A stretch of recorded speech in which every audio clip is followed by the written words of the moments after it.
What was that, Gup? Oh, nothing. We're live. Hello.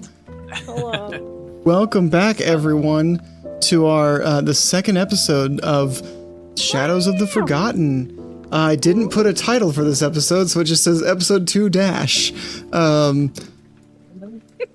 It's factual, though. Is it wrong? First job, much It is excited. not incorrect.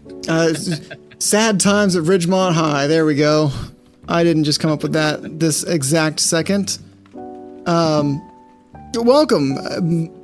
My name is Dylan. I'm Dungeon Master, planner of this entire spooky game. Joined by three of my good, amazing, close friends who are also very good at roleplay and Dorktions and Dragons and put up with me and my shit. Introduce yourselves. Go ahead, Mookie. You're first. Hi, I'm Mookie, aka Mookie Monster. You probably see me all over Playotic and other places. Today I am playing Angelica Hellowin. I am a half-elf wizard who doesn't know she's a wizard quite yet. What we know so far is that she's a very adorable, super book-smart girl who has just hired one and kind of hired another. You adopted another friend to help with her parents' business who she inherited, and we have discovered in our last episode that dad has disappeared and mom is in a coma and we don't know why.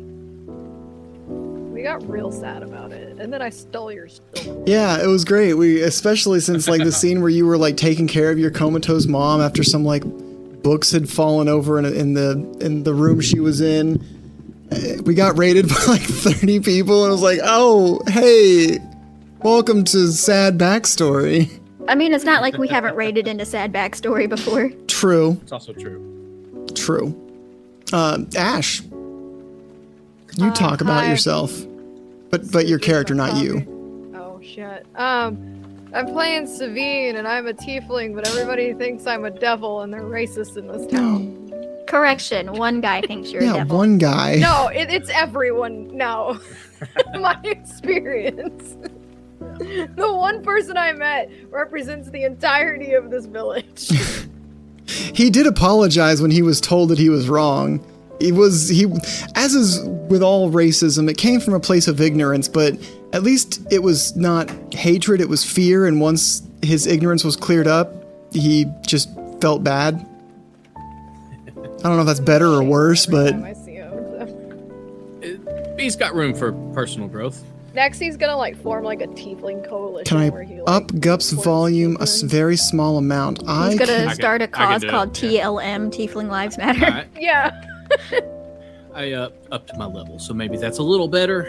Also, I haven't talked too much, but I'm Gup. Hi, and I'm playing.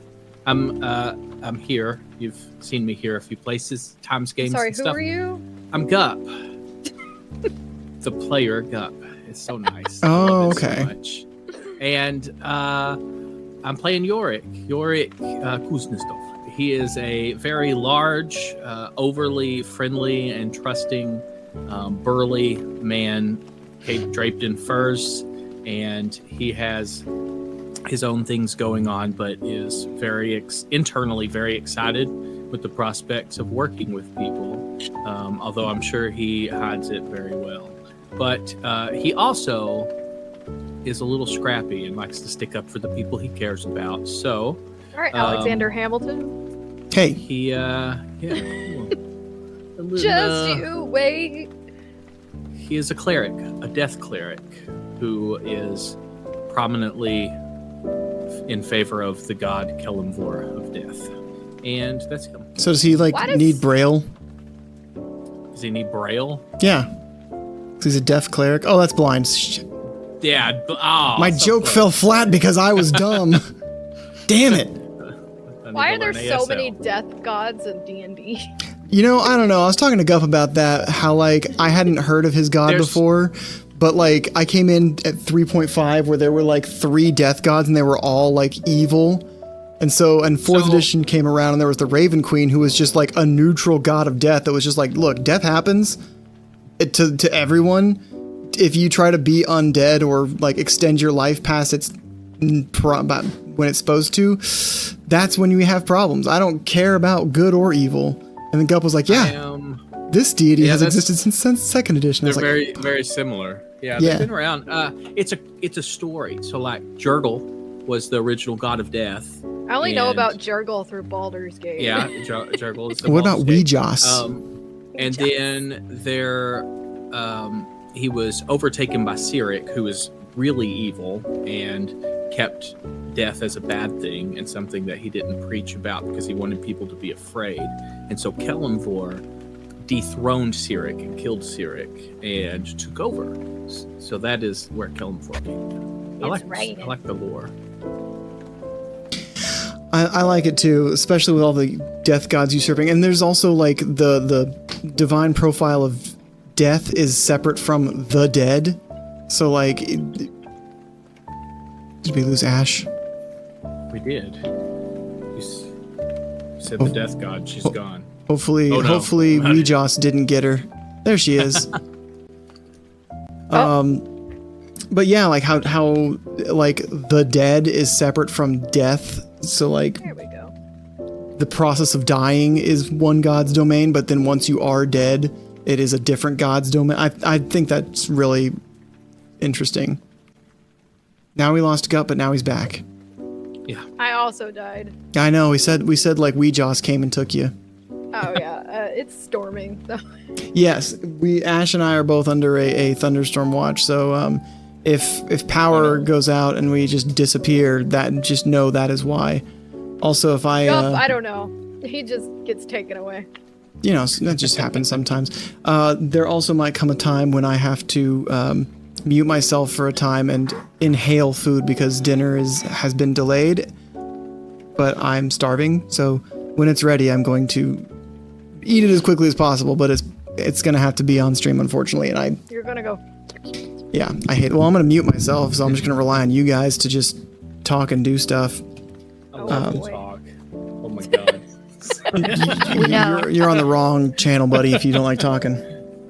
No, I do love it. I love it. Oh, I do love it. Good. Yes. Good. You're on the right channel if you love talking. You're on the right track, baby. He was born this way. We're born this way. Do we have any other announcements? Misty Sponsors? Mountain Gaming.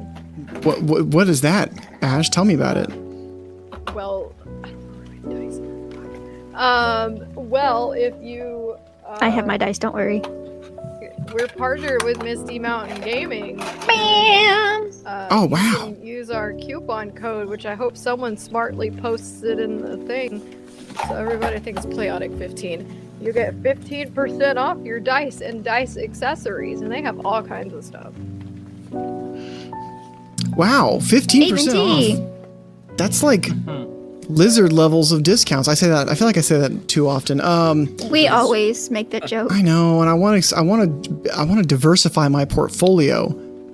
If only there was like a way to get more dice cheaply, so I could do that. Oh, Misty Mountain Gaming. Misty Mountain Gaming. You're absolutely right. Ash, you're so smart. I know. You're smart, hydrated, in your lane, an icon, a vision, a tiefling.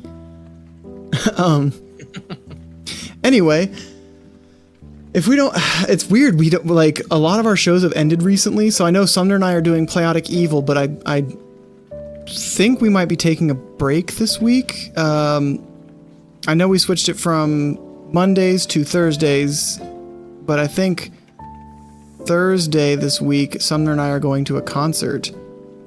Going. Who are you seeing? What are you doing? We're going to see The Midnight, which is shit! I wanted to go to that concert. Sumner's been to like 5, and I'm like, why do you never tell me they're in town until you're like love them. going tonight?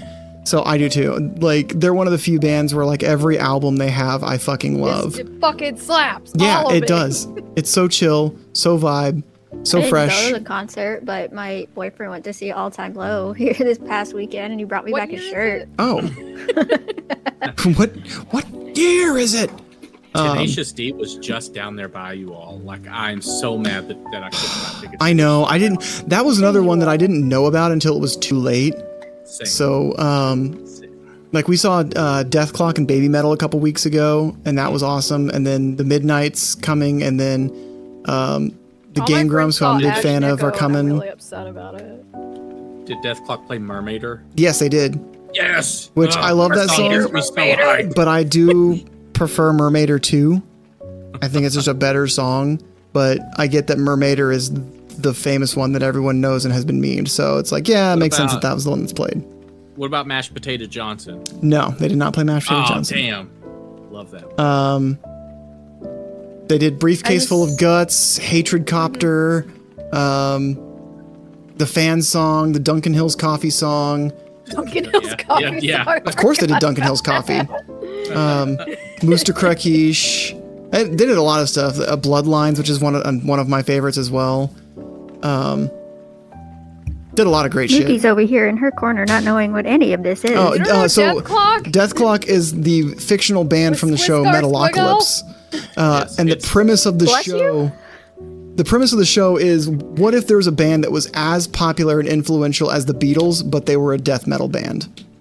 And they kill everybody at their concerts. Well, not everyone. Just, they'll do shit like they dropped a big metal cube that is their stage, and then it opened up and crushed a bunch of people because they summoned a troll once. Yeah, because they wrote a song with lyrics from the Finnish Necronomicon. Yeah, or they summoned the mermaids. Yeah, they did that too. Brought out a Crossroads Devil. Mm-hmm. Yeah. Yep, they got the hits in the trains by a cinder blocks and the balls blues. Yeah. I think I'll stay over here with my K-pop. It's a fun show. It's all the music is like written by Brendan Small. Dude's a fucking genius. Love Brendan Small. He's a genius. Fucking home movies. Yes. Home movies. Dr. Roxo. I'm Dr. Roxo, the rock and roll clown. Yeah. I do cocaine. This one was banned from music television because you can see my junk through my jumpsuit. It's called I'm Just a Rock and Roll Clown. And he's just skiing on mountains of cocaine. Anyway, that guy's an idol. Oh, it's so great. Anyway, back to D&D things. Movies like never mind. Well, no, we'll do D&D things. I'll let this cool off because I'm sure this is like very, very hot and fresh. Hi, Mary Steele. It is. Okay. Love you. My beautiful wife. Hi! Your hat's in the way. My hat is not in the way. It's Your hat's here. So big. It's a big hat. Which It's an awesome. Thank you. you can feel the puckering of its butt. Yes. Okay, so starting from where we left off, everyone kind of chilled out and was heading to bed after this night full of Barnaby's / Gym Bros getting Dagars in the back and stuff. And Yorick had a little excursion he wanted to do after everyone kind of went to bed for the night. Yeah, you said there was a little bit of coin on these bodies that I searched. How much do you know how much? There was maybe like between the two of them 20 silver. Okay. They had like pocket change. Perfect. I am gonna take 5 silver of it and put it in my little coin purse, and then I want to sneak out of the house, or I want to just kind of get out without anybody really paying attention to me leaving, if possible. Okay. And I want to give me a stealth check. I mean, it's probably low DC, but maybe someone wakes up and notices you're gone. I don't have disadvantage on this at all. For reference, for if you just want to know where some people are, Angel or Angelica essentially fell asleep next to her mom's bed. Sweet. I don't need these feelings. It's feelings. My stealth check was a 2. 4. It was a 4. Okay, so you sneak out, but as you close the door behind you, the same books that toppled over onto Angel's mom have now toppled over onto her. Yeah, exactly. So, in the dark of the night, Yorick, where are you going? I want to head to the temple and proceed in and find one of the clerics that has been tending to a certain somebody. Okay. You head into this town is it's not a small town. This is a decent, like, verging on city town, but it is not so large that each god has a temple to themselves. There is a there's a large building that is a temple, but it houses many statues and altars for many different gods. Many clerics will gather there to worship and work. Some of the larger clergies might have multiple members actively working there. But it's kind of a one-stop shop for all your godly needs. Now that's quality. That's the jingle. You know what I'm talking about. Okay. Anyway. Okay. Yeah, perfect. I want to go in there, and I'm assuming they probably know who I am. At least. As you enter, some of the clerics do turn to you. It's late in the evening, so they're kind of more tending to the closing of day things, the wiping down of altars, the final sweeps, as most of the midday, during the daytime worshippers are have gone for the day. Several of them cast their glances to you. But one woman does approach you, a woman you know as Sister Srafina.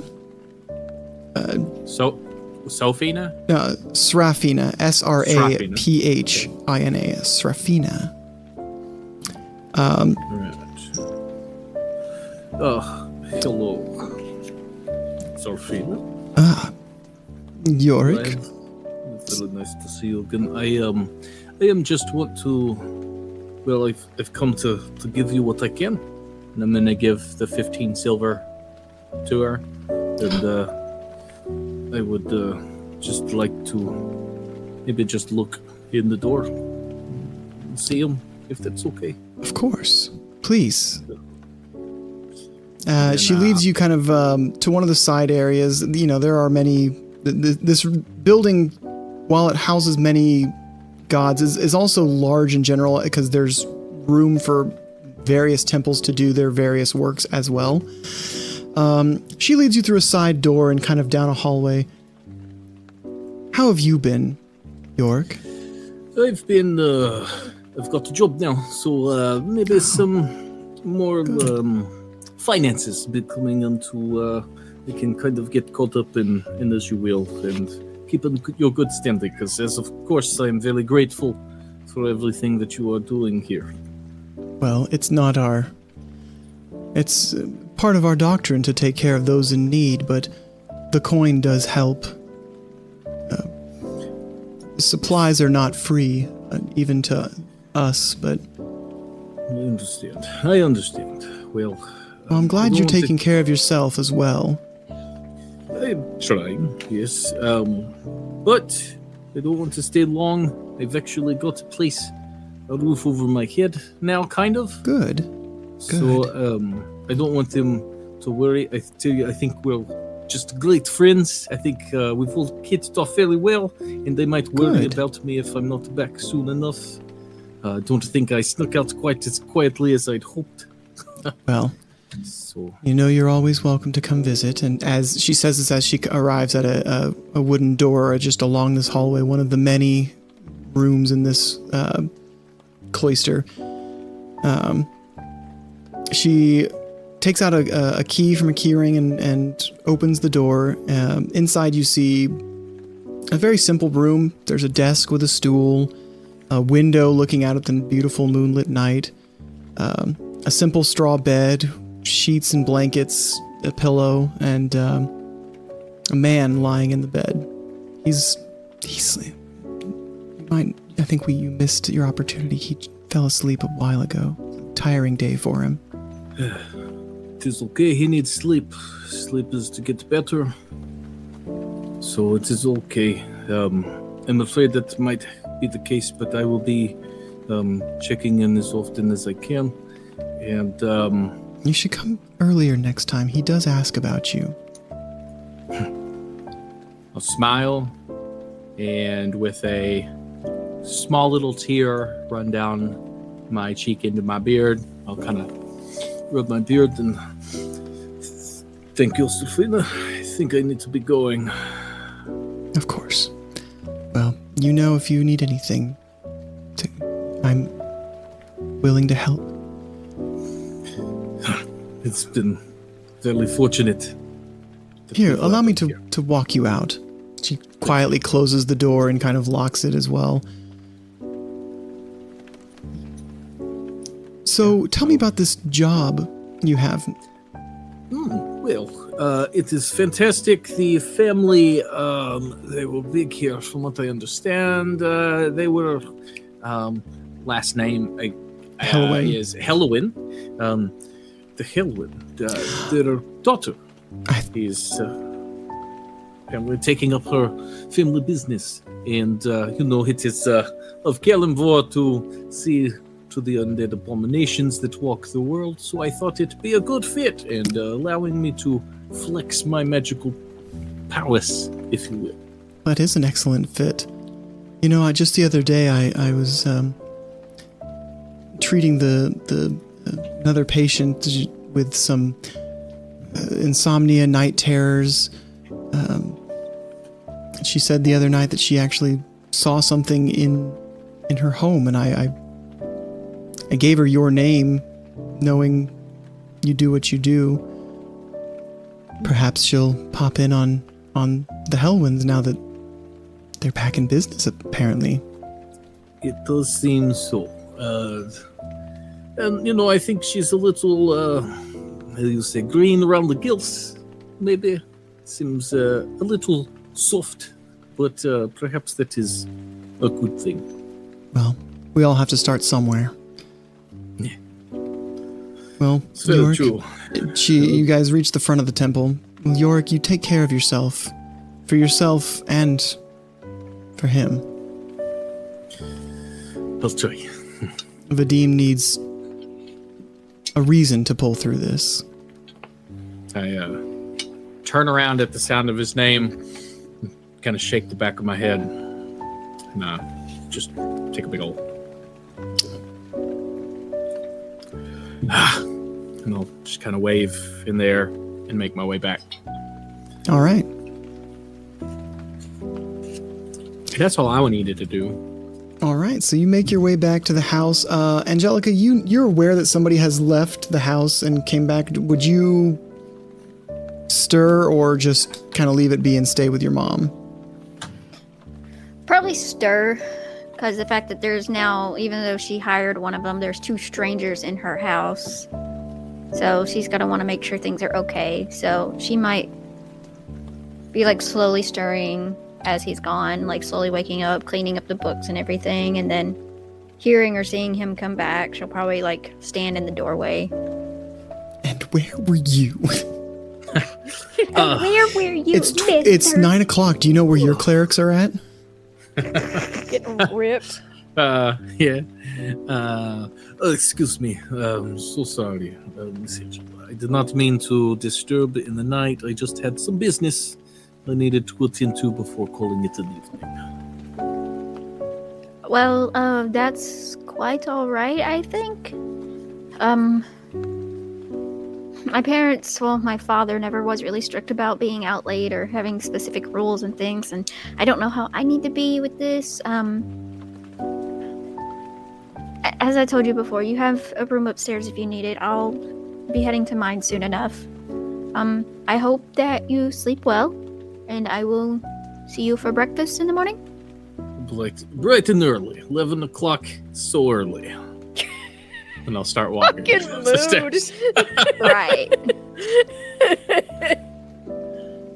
All right. And Angelica's a stickler for being early, so she just kind of is 11. Sure. She's usually up by 8 or something. I want to stop at the top of the stairs and kind of look down. Hey. Angelica. Yes? Thank you. And I'll keep walking. You're welcome? And she will proceed off to her room. Excellent. You all get a long rest. And the next morning, Angelica wakes up, is cooking breakfast by 8 o'clock. What are you cooking this morning, Angelica? Normally she would do like your classic like healthy girl breakfast, like egg whites and some vegetables and maybe a little avocado toast or something like that. But she realizes there's more people. Eating avocado toast. Avocado toast is delicious. It really is. Mostly just like veggies, eggs, just simple light stuff. But she makes like standard fried eggs, a little bit of bacon, maybe a few pancakes, some toast on the side, and then like a little thing of like her classic breakfast too, but maybe a little bit more just in case someone wants some of that as well. Okay. Sabine, what time do you wake up? Oh, I woke up at like 5 a.m. before the sun was up, and I have proceeded to look for things that I could take. I thought you did that last night. I did it again. Have I been able to spot and see if she has taken anything? Give me an investigation check. With my Misty Mountain dice. Do we have silverware to eat with? No, it's all in a pillowcase. That is a I took it. 15. Yeah. So there's some silverware, some like small jewelry, pocket watch, bracelets type of things. I immediately storm up to Savine's room and bang on the door. What do you want? I just woke up. Oh, so tired. Bags, now. What? Why are you searching my bags? What for? What? Because I have things missing. Are you? Oh, that is such a racist thing to assume that me and Tiefling have stolen something of yours. Oh, I was going to go ask Yurik as well. You should were ask here him first. No, ask him first. He probably stole it. He's large. He can hide things in his big coat. Absolutely, I'll go ask him if you bring your bag along with you. Fine. So I make her go ahead of me towards his room. So Yorick, And I go and bang on his door. You're sound asleep. You're expecting to sleep another like 3 hours, and a loud banging is heard on your door. The fuck? Oh. Oh yes, I forgot I'm in the actual house. Yes. Yurik, could you come to the door, please? You may want to give me a minute. Yes. And I'll shuffle around a little bit, and then eventually make my way to the door and open it. While he's shuffling around and we're waiting there, she's got her arms crossed, just staring at Sabine, like tapping her foot, like. I open the door. Yes, can I? Is it time already? It's so early. Well, I would have let you sleep a little bit longer. However, I have awoken to find many things in my house missing, and one of you took them. So I would like to have you both empty your bags and give me back my belongings. I will. Sure. Fine. Trust is important, right? So here, I can look at my stuff, and I have some string, some soap. I have some oil. Is the soap on the string? I have a lock. Yes, it is now. I have my flask. Lock? I have a massive bear trap. I have a flask. I have some vials. I've got a blanket, a block of incense, a candle, a censer that I'll use for praying. I have some food, a tinderbox, investments. I have a hammer. I have a holy symbol. I have a full bar, and I throw it across the room. I have manacles. I have a big steel mirror. I have a flask of oil. Oh, How look, much it's stuff sick. can you fit in that bag? By this time, I've moved over to a massive trunk. I have torches, tinderboxes. I have this little empty pouch. I'm taking inventory of everything he owns that I might want in my head. Stick for drive through Heart of Empire. It's not a stick, it's just a stick. Yeah. But yeah, I have a backpack. I have an alms box for my prayer stuff, and then I have an actual like massive chest with all my Monster Hunter stuff in it. All right. I look at all of the items that he has taken out and look at the empty bags, and then I look over at Sabine. What? Do you not know your own stolen things? None of this is what's been stolen. Oh. Well, no, I've still nothing. No, I don't think that Savine would either. Yeah, I totally would not steal anything. Maybe you have someone living in your walls. Well, if you are so keen on being innocent, then you have nothing to prove wrong by emptying your bag. Okay. So empty your bag. I just dump it out. So I have other bags. You only told me to bring one bag. what's in this the bag? What's in the box? In this bag there is some ball bearings, and there's like a bag of 1,000, and I just throw them on the floor. Oh boy, this is going to be an take a ass. long time. There's a bell, there's a candle, there's a crowbar, a hammer, a hooded lantern, a flat oil flask, a pitoon, some food, some rope, some string, a tinderbox, and a water skin. Did you say a pontoon? A pitoon. Oh, okay. Baton. Like a big floating vessel? Okay. Yeah. Have a whole It's a pontoon spike. in there. It's a steel spike. For like rock climbing. Well, someone has stolen some valuable family items. Maybe Silverware was one thing, but they were here last night, and now they are gone. Well, how about we just say that maybe if they turn up at some point, you will just bat an eye, and this is all just a mistake.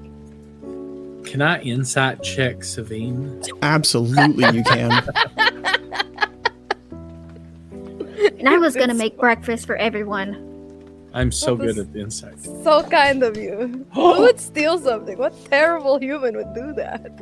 I rolled a 26. I'm lying. Clock that, but I'm not going to out Savine. Perhaps, Angelica, whatever has happened to missing, perhaps they have just been misplaced or maybe taken out for cleaning. I bet that they show up when you least expect it. I very much hope so. Yes, I do Now, too, because I'm going to go partnerships- back to my room for just a moment. And if all of you would like breakfast, I would like the utensils in order to cook breakfast to magically reappear. I would also like that very much. Breakfast, you did not have to do that. It is fantastic, and you are being so gracious to us. Hopefully, whatever has happened will rectify itself.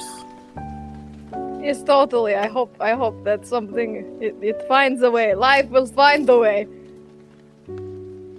Angelica turns around, goes down the stairs, and goes back to her room. I Need to put the Go silverware to back. Do you also have a mirror? I have a mirror. I do have a mirror. Yes, Yeah, me it is the too. gateway to the soul. If I Yeah. turn to vampire, I need to know by looking in mirror. Okay, fine. I will go put stuff up. You go. Yes, thank you. Thank you. Thank you. Old habits die hard.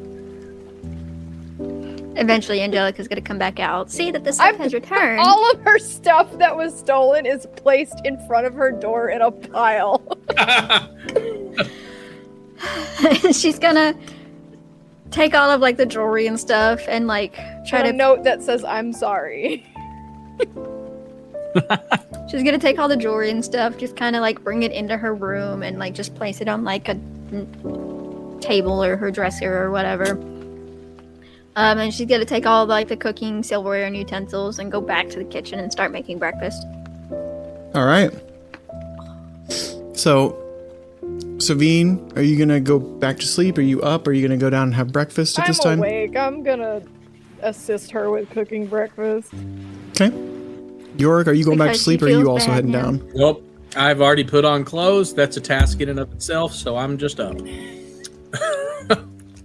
All right. Real life problems. I will. Looky there. It looks like everything has shown up. What's amazing coincidence? Crazy how life be like that, yeah. There are these And- big rats. They take everything in people's house. It's crazy. Big rat, I'm sure, did it.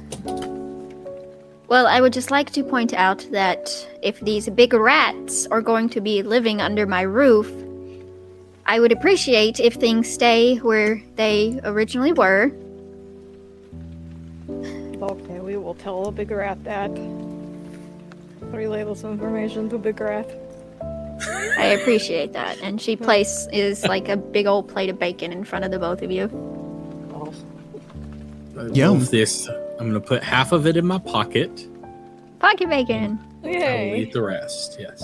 Why are you eating all of the bacon? It is for both No, of us, not no. you. Half of the plate put in front of me, not all. Actually, no, I will. And then I will, like, you're like, I'm sorely very greedy of me. Yeah.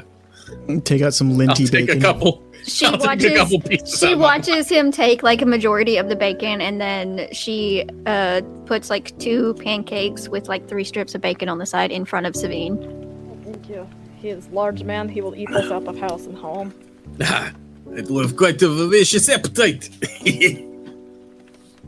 As you set the plate in front of Savine, plate of pancakes and bacon,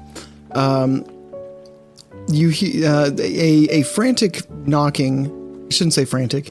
A rapid knocking comes at the front door of your house. I was napping. There came a tapping. You know, I had to fight the urge to do a rapping at my chamber door. Knock, knock at my chamber door, and he said, "Drop it low." Shorty got low.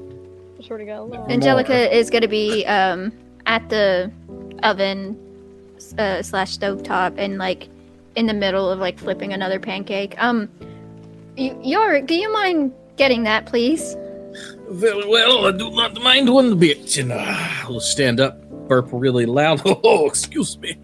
And I will make my way to the door, but I'm grabbing the handle of my maul and kind of setting it, you know, like you do a baseball bat, setting it by the door frame. Yeah. And opening the door. At the door is a I don't want to say young woman, but a woman who definitely looks older than she is. You can tell she's not as old as she looks. She looks very tired, very exasperated. She actually almost knocks on your chest as you open the door, like having such a slow reaction to Equal sturdiness, by the way. you what? Equal sturdiness. Oh yeah, Feels I'm sure. the same. Just You well, I have the mean, abs on tonight? instead of the hard thunk of wood, it would just be a deep thump of against a chest instead of a wooden door. You know, you're thicker than a door. Yeah, I am thicker Than a Snicker? I am maybe 3 C's. But anyway, I will open up the door and hello. I'm sorry, I must have the wrong house. I'm trying to find the Helwyn agency. Oh yes, you're the wrong house. No, wait, and then I'll shut the door and then I'll open it back. goes No, to, like- this is where I'm at. Wait. I'm sorry. Oh, so okay. Are you? I don't think I've seen you around town before. Are you a new Probably employee? You could say that. Yes. Is there? Look behind me. Come in. Thank you. She removes her.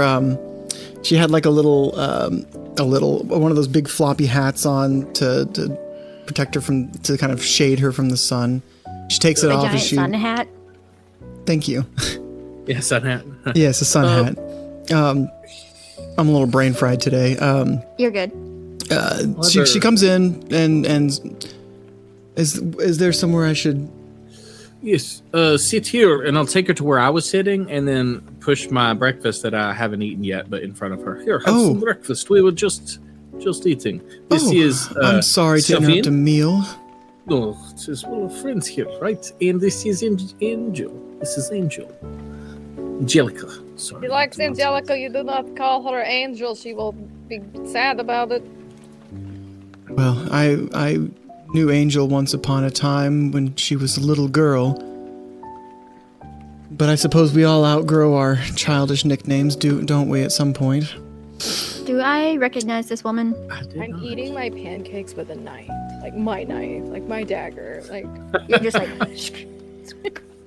Yes, you know this woman. This is Eliza Whitethorn. She is a Elijah Thornberry.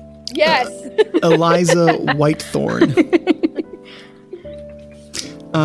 She is a wealthy heiress, but also investor in many merchants and businesses around town. She is the heiress of the Whitethorn estate and all that entails, but she hasn't squandered it. She's made some investments and it really kind of helps the town. Especially some of the smaller businesses thrive. She's a patron for many local merchants. So you knew Angelica? I knew her father, more her mother. She's quite the inventor, though I haven't been here since the accident, and that was the incident, and that was before Angelica came home.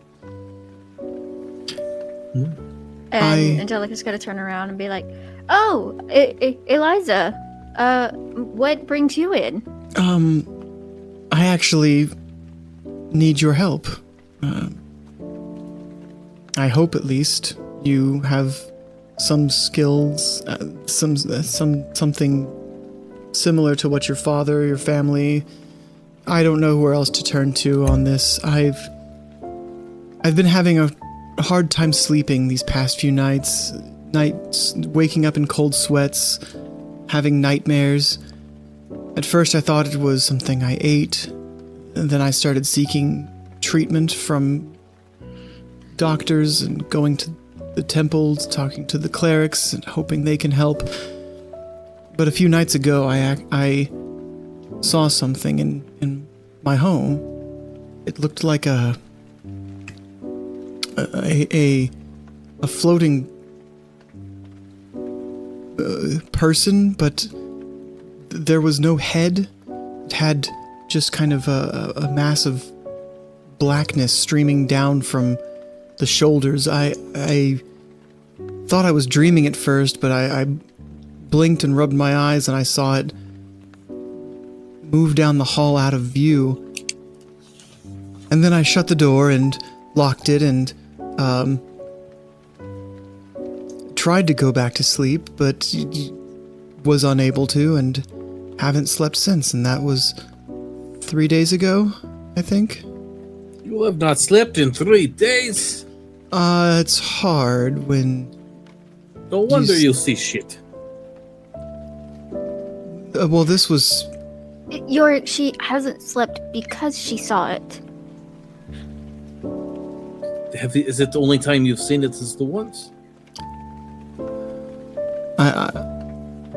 I don't know what's hallucinations and what's not. I've seen the paintings, my family portraits moving, I thought. I've seen, it could have been curtains billowing in open windows, but it could also have been the figure again. I've seen... I don't know what's a hallucination and what's not at this point. But what I saw was not a hallucination. It was before I started being unable to sleep. It's why I haven't been able to sleep. Well, Eliza, you've come to the right place, I hope. I have taken over my parents' business, and I believe you're technically the first to come to me for anything. Technically second. Technically second, but first real job, I guess we could call this. You give us a time, and just give us a time for when we can come over, and anytime. we will help you out. I need this handled soon. feel I need to rest, and I'm unable to do so even in my own home. Have you tried why don't you just go to the inn while we solve this and get a room, and we will give us your house keys, and we will go to your home and figure this out. Because there has to be a Whitethorn in Whitethorn Manor. What the fuck? Well, do you have any spare rooms that you can stay in that's maybe not directly in line where this entity is? I've stayed in maybe several like different a guest rooms. house? I've stayed in several different rooms in the house, but what I saw was in the hallways. And if it's in the hallways, then it can be anywhere. Do you remember what it looked like? Yes. So it seemed to maybe not have legs. It did kind of look like a curtains billowing in the wind, but in the middle of the hallway. But from a certain, maybe a few feet up, it had shoulders hunched over with long arms, very gaunt. I didn't see any head or face, but there was a mass of black darkness streaming down from the shoulders. Does your book have anything about this? Angela? It might. If you give me just a few minutes, I'll be right back. And Take the time you need, but I beg you to help me in this. Would you like bacon while we wait? Sure. She takes a strip of bacon and begins to very delicately, like eating like a bird, very just a tiny nibble and chewing it. And Angelica's got to place like a pitcher of orange juice down in the middle of the table and then walk to the study and go grab the book. I'm going to pour half of my flask contents into said pitcher of orange juice. So now it is mimosas. It will help you sleep. You'll need it.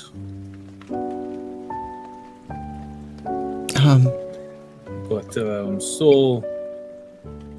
Why does Whitethorn have to be in place? Why can you not take vacation? Can you not leave at some point? I'm the last Whitethorn. I can't abandon our family's ancestral home. Well, but what if you... I was going to suggest sleep here on the couch while we take care of it. And that way you can sleep and be lucid. But you can't leave. But Maybe what if she this... is the one that is haunted.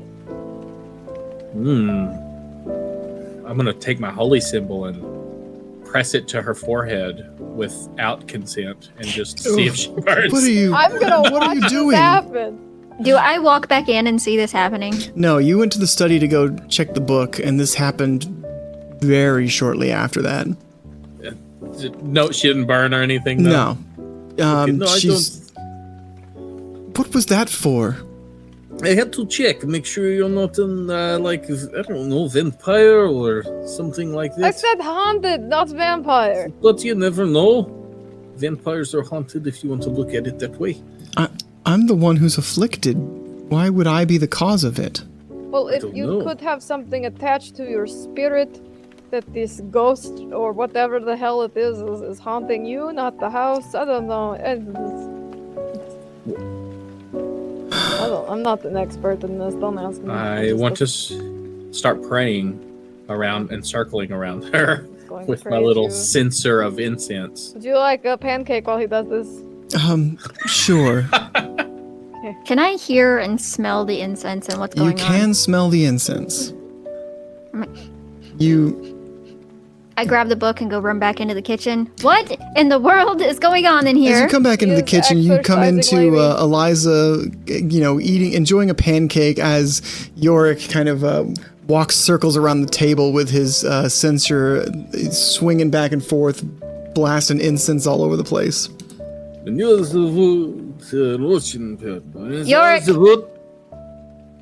Please put the incense out.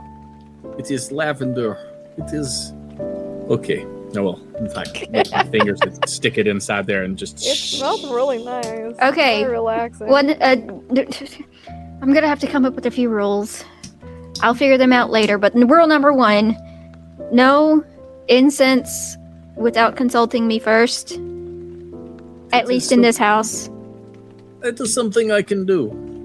Yes. Right, I'll write and that down in my notebook.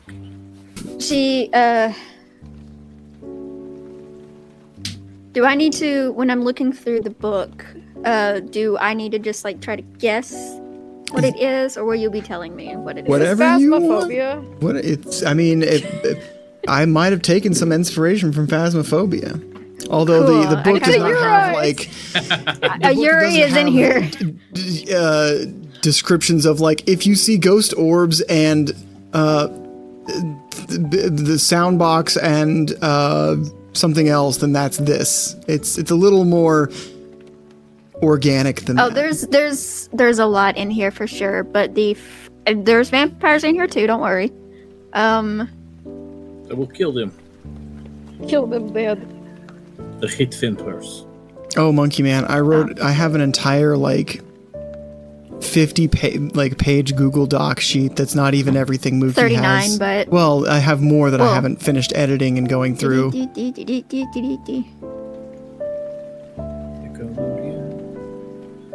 But Mookie has a copy of it that has all my edited pages, so for investigation purposes. First and foremost,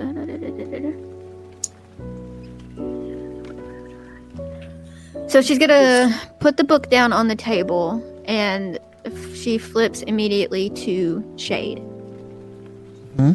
And it says, in my tireless pursuit of uncovering the mysteries of the supernatural realm, I have encountered a formidable and unsettling entity known as the Shade.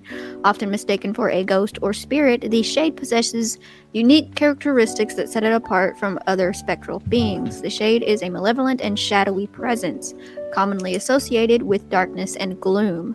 Unlike traditional ghosts, it lacks a discernible form or specific features.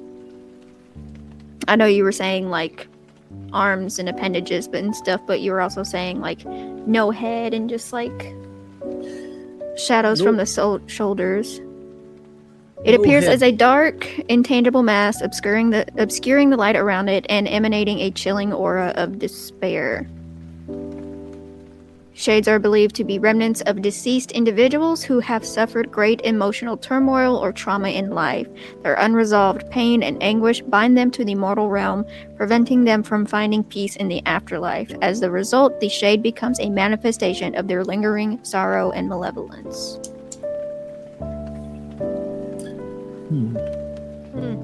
Of all that, the no head part is very concerning.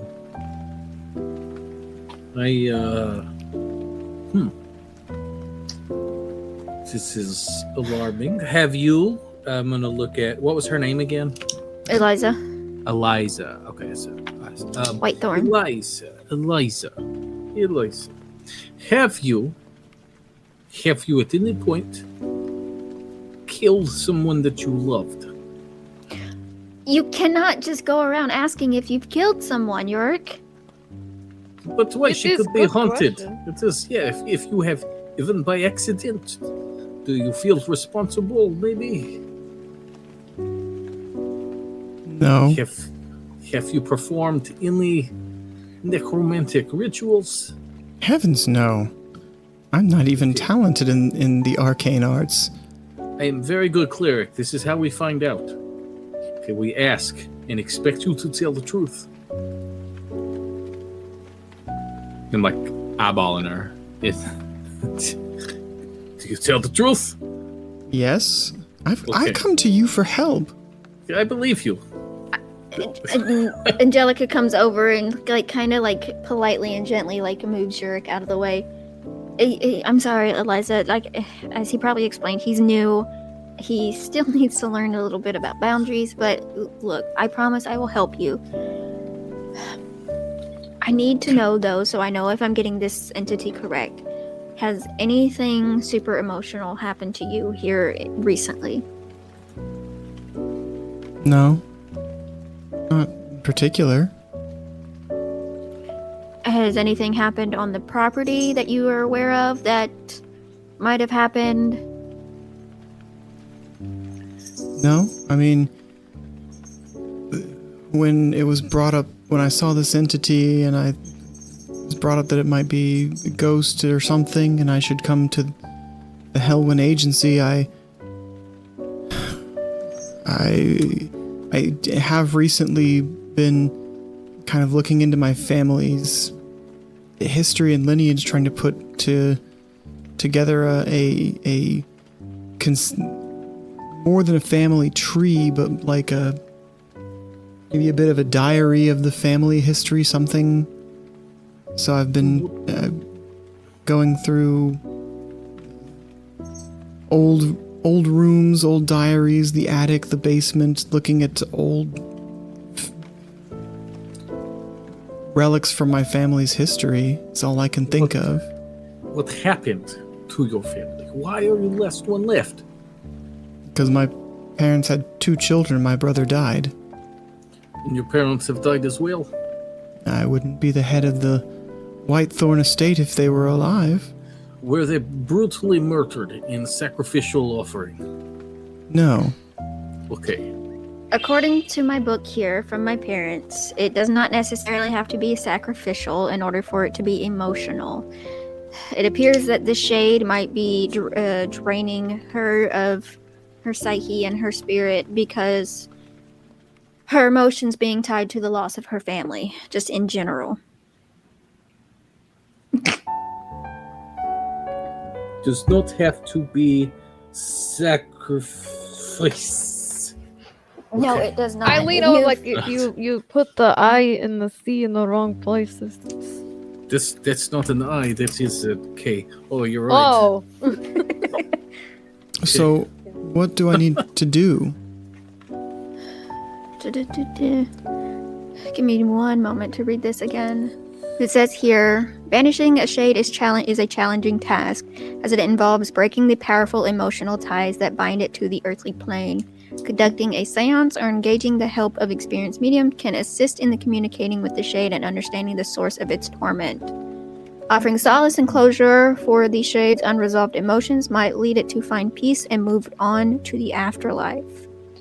So it appears what we might have to do is, if you are okay with staying somewhere else, it would be best so that way it does not harm you in any way. If not, would you at least be willing to have an extra person, perhaps a medium, come along so that way we can communicate with it and see what's wrong? I'm fine with whatever you think is necessary, although I would like to not break the tradition of always having a whitethorn in the manor. Speaking of that tradition, with you being here, who's there now? Well, to be there 24/7, but the idea is that there's not ever a day doesn't go by that a whitethorn isn't, in the manor, at the manor. I would feel bad if I spent the night somewhere else, with no one else being a whitethorn to tend the manor. That is a fair point. Well, We do not need the medium, though. We can handle this ourselves. I can perform right. Right? no, that's absolutely fine. I just wanted to make sure, in case we decided to, that they would be all right with it. I am a pious man. Right. Well, Eliza, I promise we will help you figure this out. We will be by probably just after sunset, if that is all right with you. Okay. In the meantime, maybe see if you can take a nap during the daytime, or just try to relax at least for a little while. If you're all right with being back there later, maybe go to town and grab you something else to eat. Or just spend time, at least a few minutes away from the home, just to collect your thoughts. Pull out pocket bacon and hand it to her. I'm quite full, thank you. I'll do that. I'll take a stroll around town and just try and ease my mind from this. As I said, we'll be there just after sunset. I would like to whisper to Savine, I am not a medium, but I am large.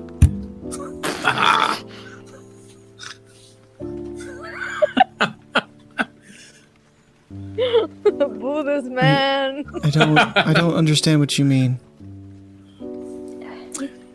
Don't worry. We will handle this. Okay. Well, And Angelica's gonna walk her back to the door. thank you, Angelica. If you need anything else from me, if you want to head to the manor early, anything like that, just let me know, and I'm happy to accommodate whatever you need. Absolutely. I promise we'll get to the bottom of this, and we will make sure that you can properly have a good night's rest. Okay, thank you. She exits the door and kind of begins to slowly walk through town. She's fucked. Right. Well, Angelica's gonna turn around, go back to the kitchen, and she's gonna kind of go up to the table and be like, I guess we got a job now. Oh, How much does it pay? Right. Hey. Whoops. You know, let us leave that open and we will bill them. How about that? That sounds like a plan. You know, I never really paid attention to how my parents dealt with the money of their jobs. I just know that we had it. So... And she's kind of mumbling to herself as she walks back to the study. Maybe they have some, like, invoices somewhere in here. She does not know how commerce works. It is, okay, we will look. And it's actually could be beneficial. If you were to say up front, I Sorry, need his ears are hurting. 15 gold pieces, and then suddenly you break glasses, and glasses cost 3 gold pieces. Now you cannot accommodate for broken glasses. So by leaving it open, you can add additional charges to the expenditure. I'm not smart, but I'm wise.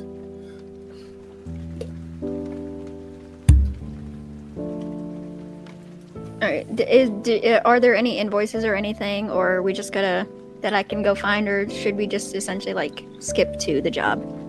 Whatever you want to do. If finding invoices might be difficult, I mean, your parents kept meticulous notes on everything. Your house is kind of a disheveled library in general. Can I investigate and see if I can find anything? Yeah, absolutely. Give me an investigation check.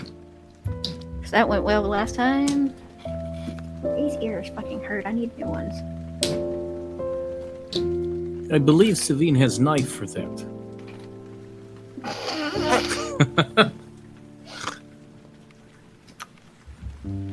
That would be a 13. 13. You find some references to some, I guess you could call them receipts. But they're mostly expenses, costs incurred in working a case, incense, chalk, iron piton, salt, but nothing that shows, you see there, the items are written out, how many of those items were purchased or how much of that item was purchased and how much it cost, but you don't really find anything to tie it together to a full, like, payment for a job, if that makes sense. So not like Phasmophobia, where it's like $50 per job, depending on what you get. Exactly. But you found that, like, expenses were kept track of for a job. I have idea. Perhaps we let Savine, who I just think might know appraisal values of things for some reason. I don't know why they might know, but they could gather information on their house and see how much they have. Like if they're wealthy, then we could charge more. No. Unfortunately for you, my parents were decent people and they charged the right amount for each person. Just because they had more money does not mean that they charged them more. If the job was an easy job to do for a wealthy person, then they charged them less. If it was a more difficult job for a less fortunate person, they were a little lenient on a few things, but they still had to charge them properly. Taking notes because he wants to be commercial cleric. Angel is ethical. Thank you. I would just charge the rich people more money and make it free for poor people. Yes. As my mother would always say, everyone suffers the same, so everyone pays the same. Which is fair. We all die Yeah. and end up in ground, so like, what does it matter? Same Maybe- place, in dirt or in ashes. If anything, I promise you both will get paid, even if it has to come out of my own expenses. Well, I'm getting paid. Yes. You're part of the job. God, I'm going Russian too now. You're part of the job now too. Oh, neat. Okay. If you're going to live here, you're going to work here. Sorry about the rats who stole your stuff. I will forgive the rats for now, but if it does happen again, I will have to do something about the rats. You know, the big exterminator for that dead rat. Let's help this lady. 1, 2, 3, go. Let us do. And I am very good exterminator. All right. It's like, I forgot we were discussing this whole thing. Who's the rat? So, it is just after breakfast. What are you guys gonna do? You said you'd go meet her at her house just after sunset. Is there anything you wanted to do before then? Angelica's gonna take the book and go back to her study for a little while. Kill a little time. She's gonna wait until after sunset when it starts to become dark because it remembers that that's always when her parents went. Mm-hmm. Like all ghost investigating was done at night, and so she's just gonna do some research. She's gonna read the book. She's gonna read notes on past investigations with shades, and show Savine, show Yurik. And at one point, she's gonna, while Savine and Yurik are busy doing other things, she's going to go to her mother and go sit by her bedside and just go, "Mom, I got my first job." Are we looking at your book while you do that? Your mom lies there, still breathing, but unresponsive. Her presence, I imagine, is very comforting to you in this new chapter of your life. Your thoughts actually turn to your mother and how distant she was in the past few years, focusing more and more on her work, obsessively trying to find your father, which does turn your thoughts to your father and how he ran this business. You wonder how he, you're like, "Dad, you never told me how to bill people for this. Like, what's the going rate for investigating the supernatural?"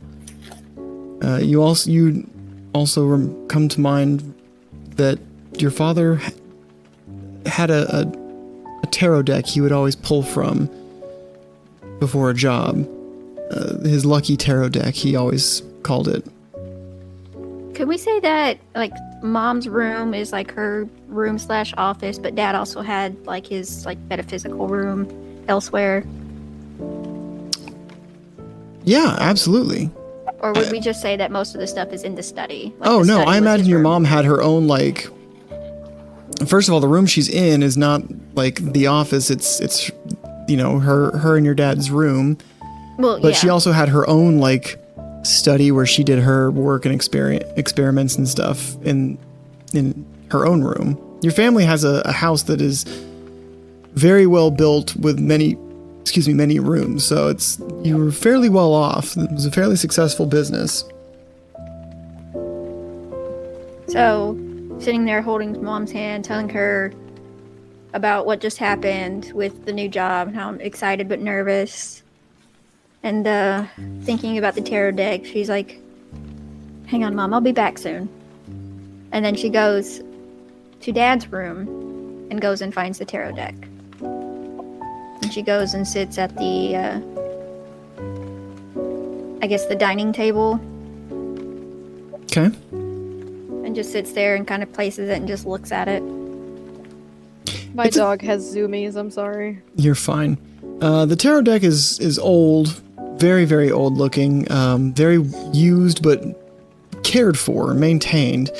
The backs have ornate filigree on it, intricate designs, but it is a faded gray color.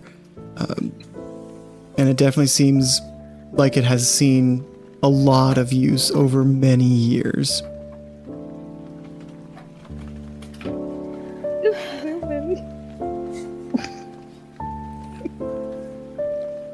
Right, well,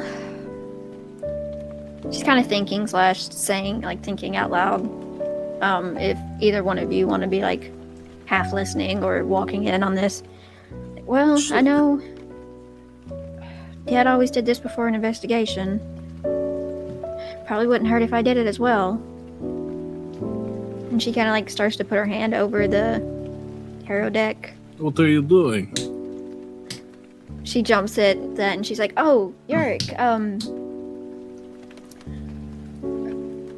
sorry, my father, I was speaking to my mother and I had a memory about my father and how he would investigate, and I remembered his lucky tarot deck.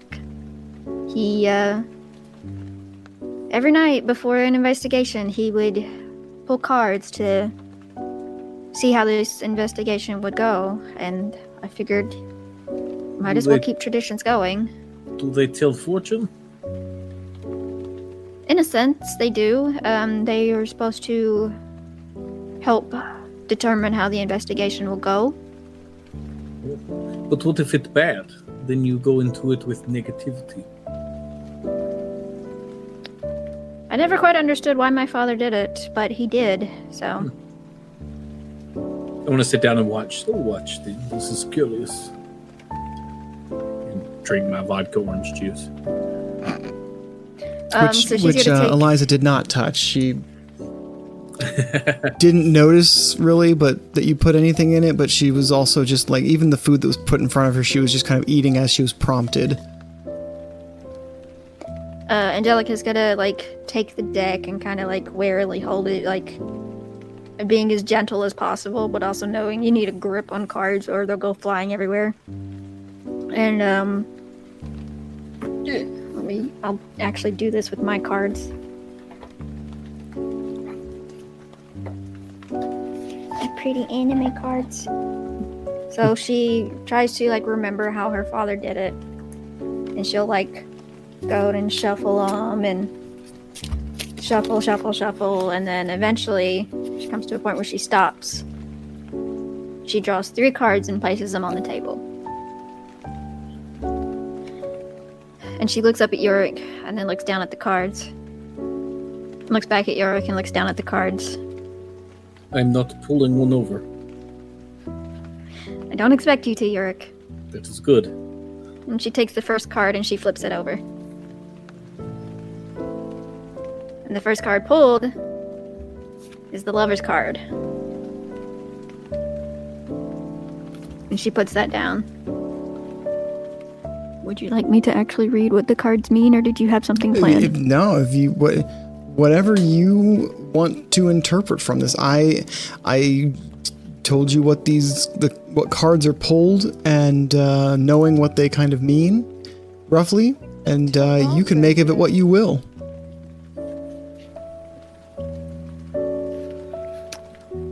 The lovers aim for harmony both with each other and within themselves individually. Each lover is learning for what they value and desire. This knowledge helps them come together in a loving, tender, and vulnerable relationship, unifying in an intentional and honest way. The lovers signify meaningful, vulnerable connections, not always romantic in nature, with others. Attributes, I'll just say the attributes to keep this quick. Love, connection, harmony, fulfillment, and aligning values. So this could possibly mean that this entity we're dealing with could be something to do with her brother that she lost recently. So we'll have to keep that in mind. Then she puts a hand over the second card. And then she stops and thinks, where's Savine? I just was hanging out where you left me. You've just been in the kitchen the whole time? No. In the study? Yeah. Oh. Just peeking around, seeing what I can find in here. Secrets. Goes back and finds like 20 books missing. No, I'm not stealing book. That's not worth anything. She flips the second card over, and it is the High Priestess reversed. And let me find High Priestess one moment.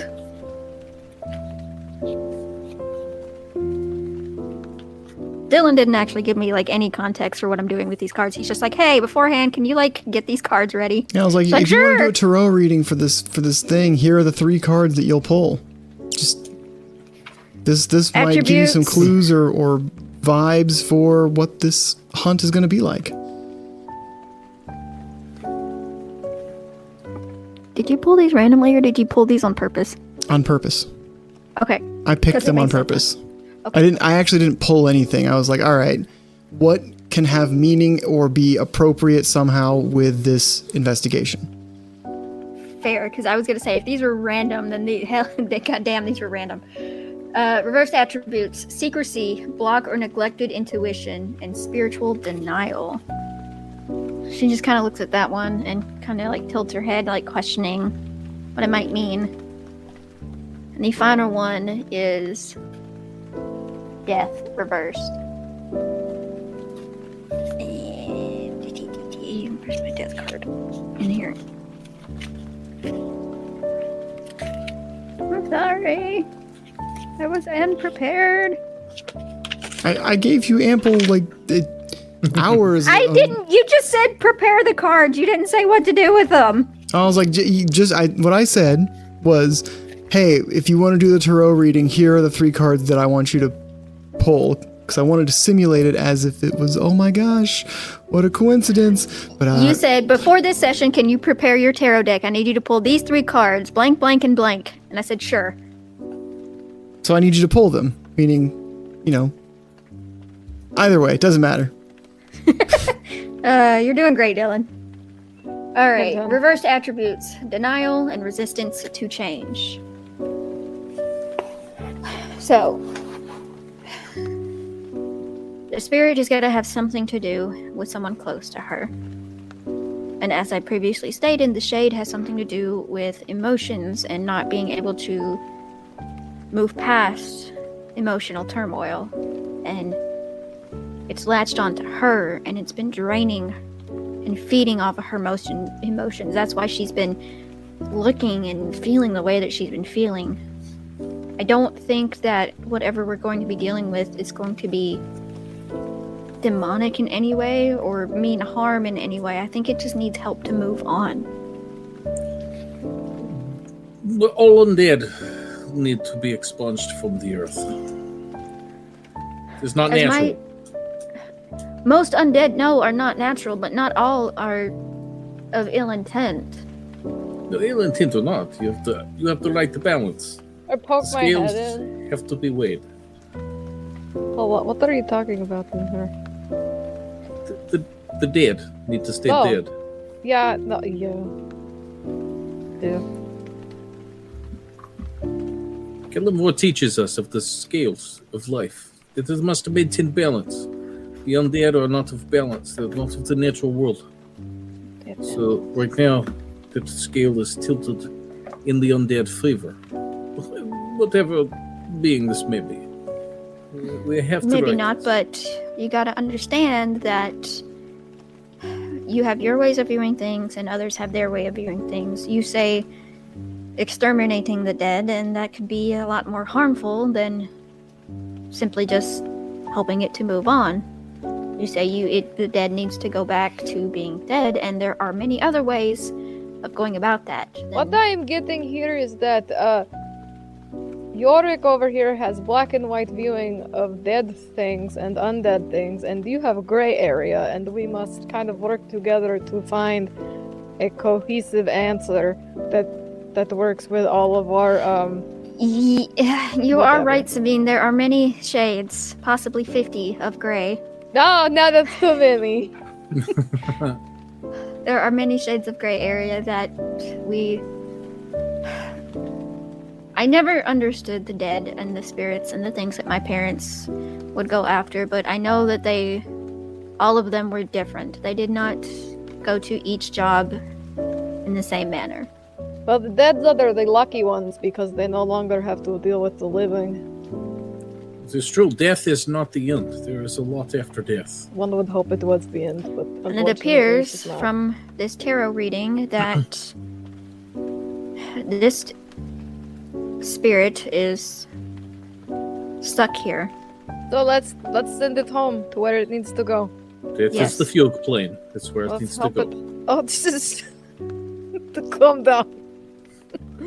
Calm down, Grim Reaper. It must pass through the city of judgment. Is its heart going to be weighed on scales by feather? No, it not quite work like that, but Oh. so not far off. You go to the fugue plane when you die. This is where souls go and they gather and walk along the city of judgment for a 10-day. Throughout that 10-day, devils may come to try to bargain for your soul. You have to steadfast. That is what we pray for.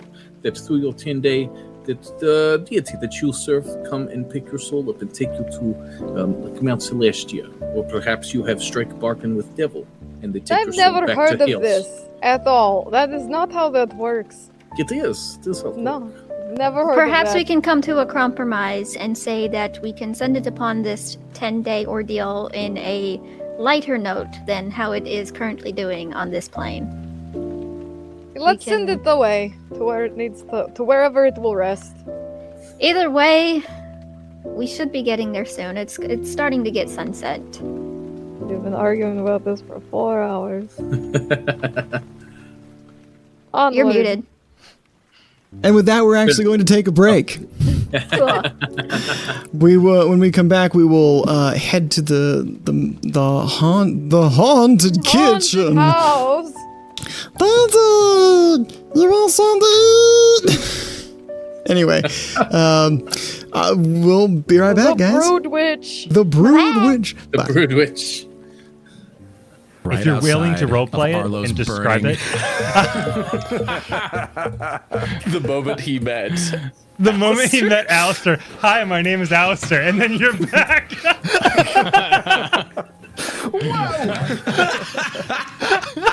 It's like a happy moment, but like you think about it horribly.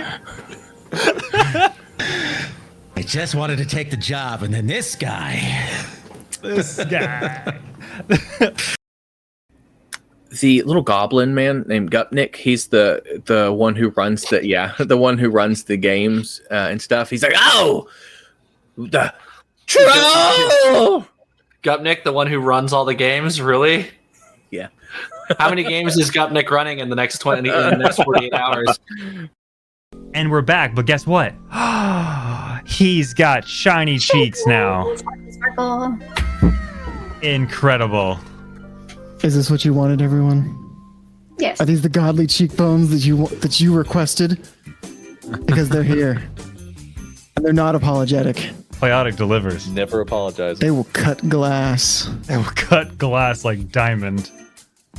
Like my nipples. Yeah, Mick. When I look Like at like Dylan, like Mick's nipples. those cheeks. No, my cheekbones will cut Nick's nipples. I actually only have one functioning nipple because I used to have it pierced and it got ripped out. What? Where would she be then, Kubo? I don't. Well, in the library, of course, Kupo. She takes care of all of the books. We have books, Kubo? There are 3, Kupo.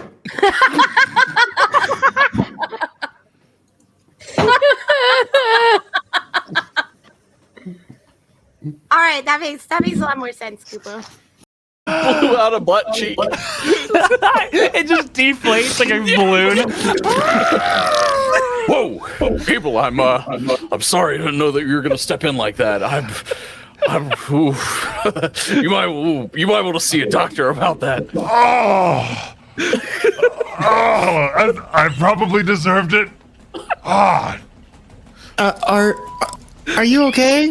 Euromech's gonna cast a healing word on. She does and asks what I say, kind of thing. Bro, she's obviously blind. First off, yeah, obviously, because if she wasn't, I'd have this in the bag. That don't smell great right now. Unless she likes that kind of thing, but I don't know.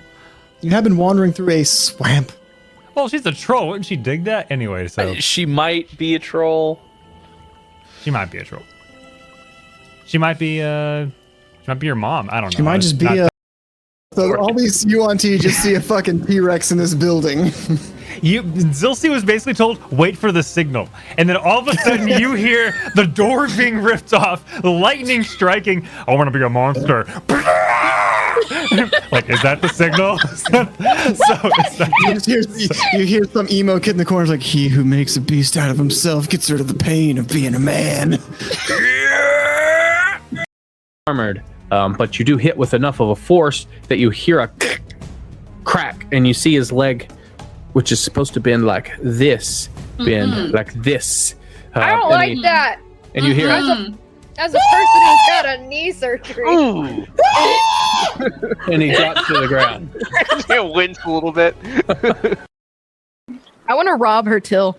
Yeah, she looks to Canyon, instantly trusting you. Would you mind watching this for me? And yes, sure. She walks around. Go away. Okay, perfect. I take all of her money. You take all of her money out of the till. The till is locked. I take the till. You take the till. Okay. Yeah. It requires 2 hands, and you can't put it in your equipment, and it weighs about 60 pounds. I put it on Skippy. I put it on Skippy. You put it on. He's a big boy. Okay, it is a Drake. So you put the till on Drake. I don't know. We're in fucking public. Roll sleight of hand. Again? I know there's a lighthouse there somewhere, but honestly, this could turn into a jailbreak. So let's do it. This is real life, baby. Y'all stole a Coca-Cola. The Blood War, first hand. Pagan, can you pass the potatoes? I can send you there, if you'd like. Get a real first-hand experience of that nightmare. I've seen hell every day walking this earth, buddy. Oh, you think you've seen the hells? If you want to find hell with me, I can show you what it's like till I'm bleeding. It's so creepy. Will you assholes keep it down? I'm trying to be intimidating here. Yeah, shut up. We're trying to have an intimidation contest here. This is really good. Thank you so much for your hospitality.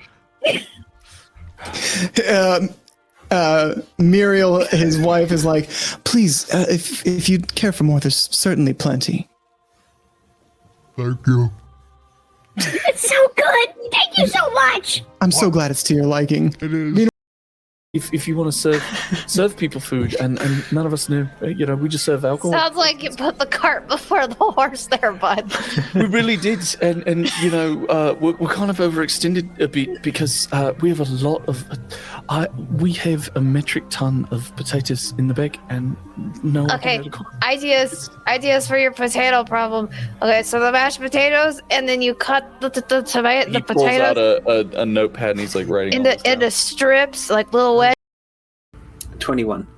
Wow, you're playing a very a beautiful song that seems to go on forever without loop.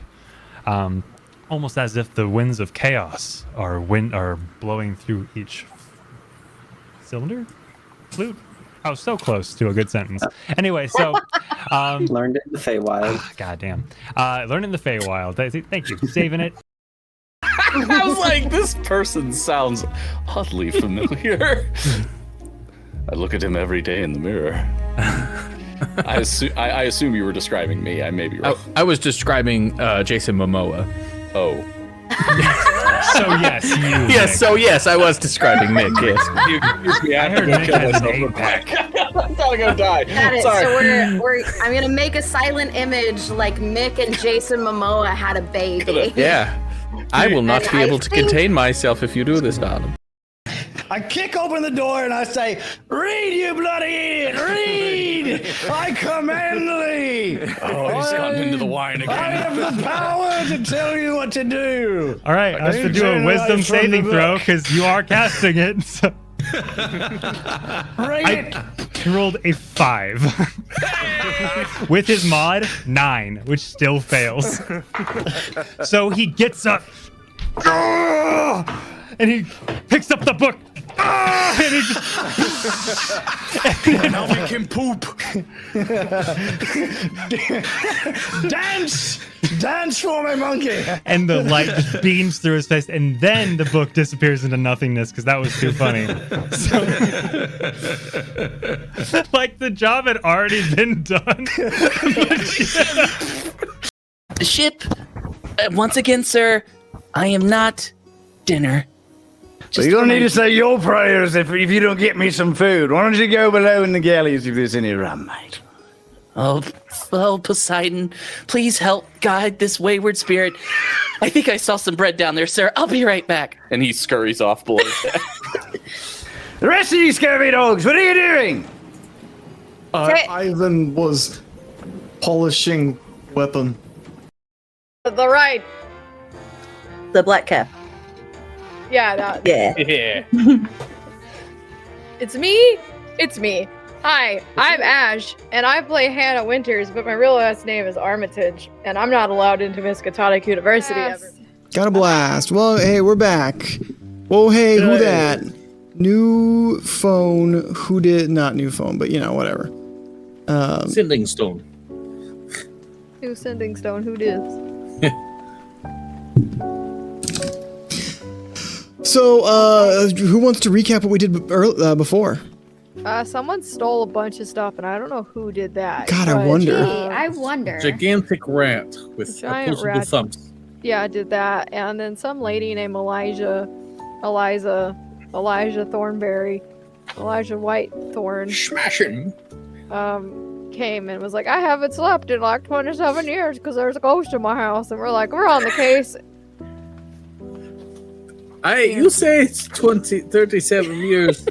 I wrote down 5 days. Years or days? Okay. It's 3 days. I'm just 3 days. Like, whatever. She has not slept and has insomnia, and there's a spirit wooing around. Mm-hmm. Wooing. And Angelica just did her tarot reading because it's what her father used to do before everything, and she has come to the conclusion that whatever this entity is might be her brother.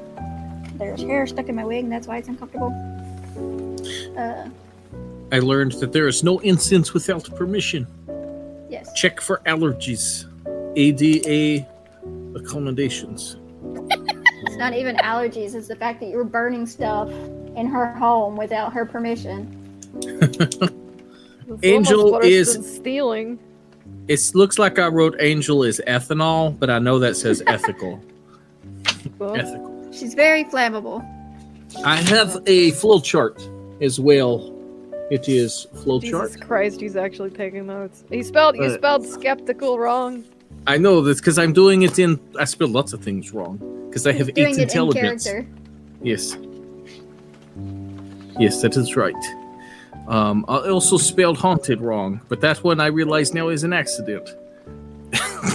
But we'll say it's not. We'll say it's not. Yes. Yeah, Angelica just did her tarot reading, and now we're about to head out to stop stabbing your cat. Not even a real knife. We're about to head out to the Whitethorn Manor to start this investigation. Yes, you head out to... Are we arriving in a truck with monitors and... Beep, beep.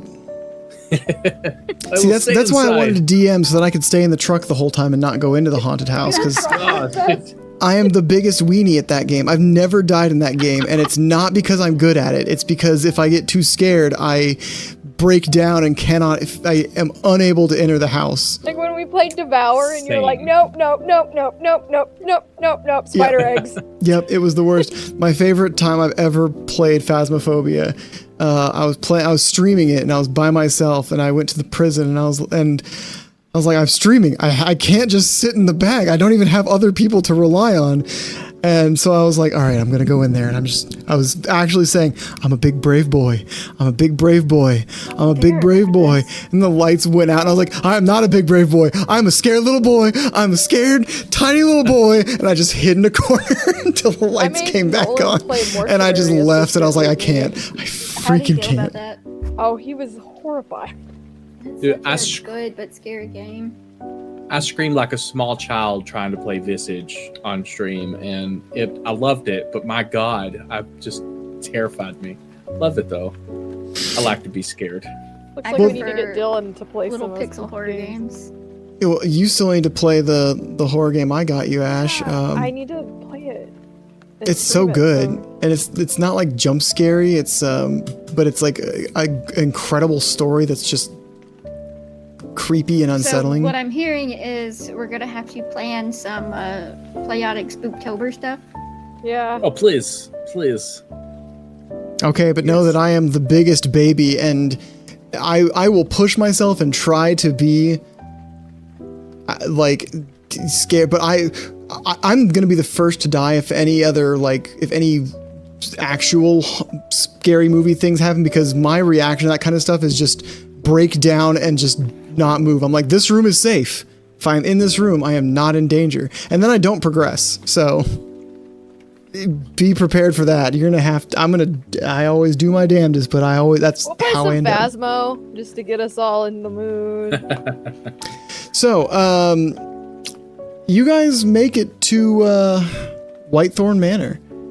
Do I have a picture of Whitethorn Manor, or is that the one that I couldn't find a good picture of? Do we? Can we say what equipment we have, or will you be providing info on what equipment we have? Can we save the game before we go? You can do what you want to do.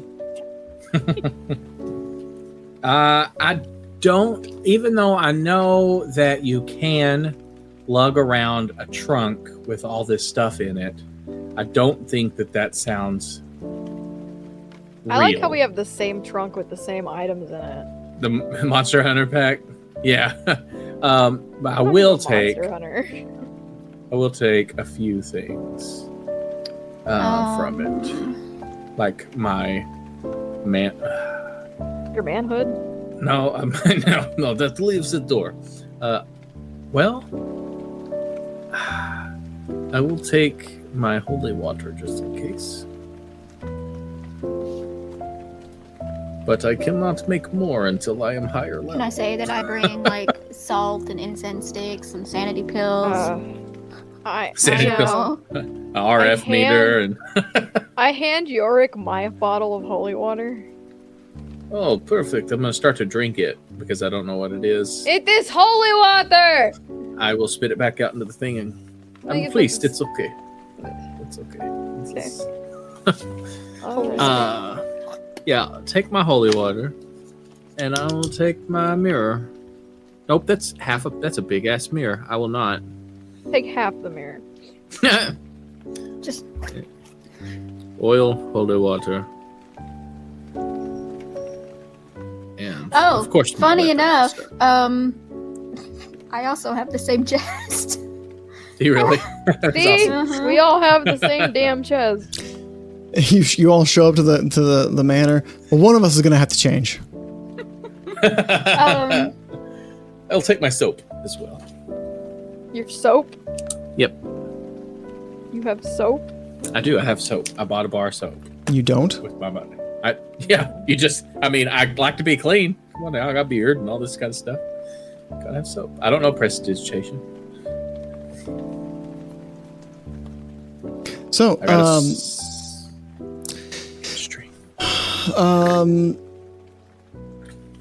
you make it to Whitethorn Manor, and I have a description. It is a masterful testament to Gothic architecture, boasting pointed arches, soaring spires, and intricately carved stonework. Its facade is a symphony of ivy-clad stones, darkened with age and streaked with moss, giving it an ancient, almost foreboding appearance. So it's just us here, and it's nighttime now, right? Yes, you do see, looks like there's some lights on inside. Okay. I walk up to the door and I knock. You knock and hear a deep thud as you use the knockers on this large door.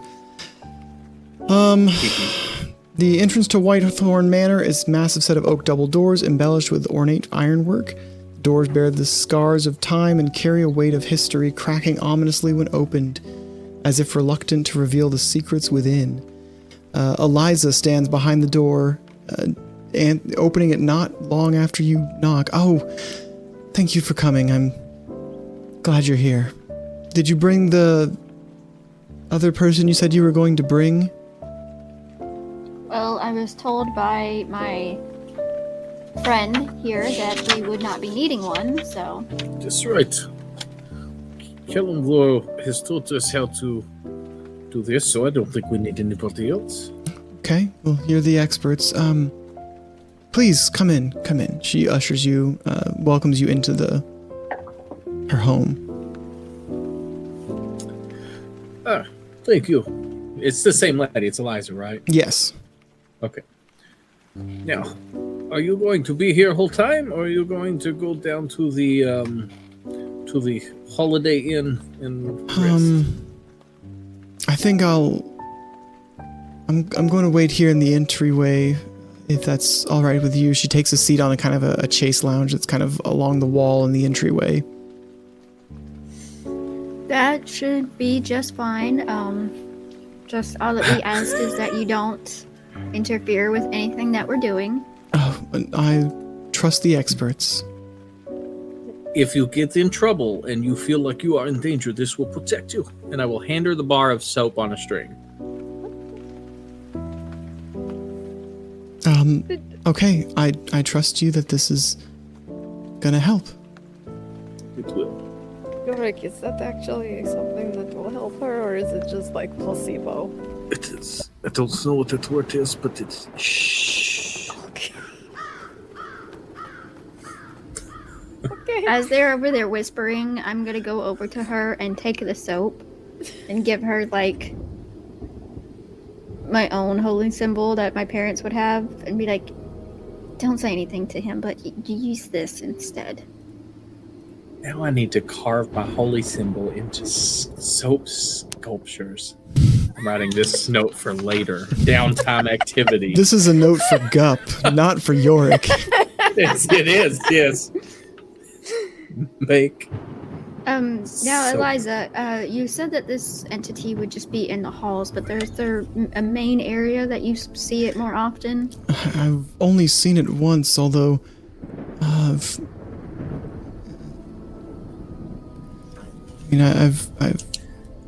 Can you show us where this was? it was outside my bedroom, up the stairs. The master bedroom should be, I think, the third door on the right if I'm not too out of it. Just lay on your fainting couch, we will handle it. She kind of lays back on the fainting couch and tries to relax, but as you can tell is exhausted but unable to actually sleep. He has anxiety, you should give her a pill. Whatever you do, don't drop the soap. It will protect you.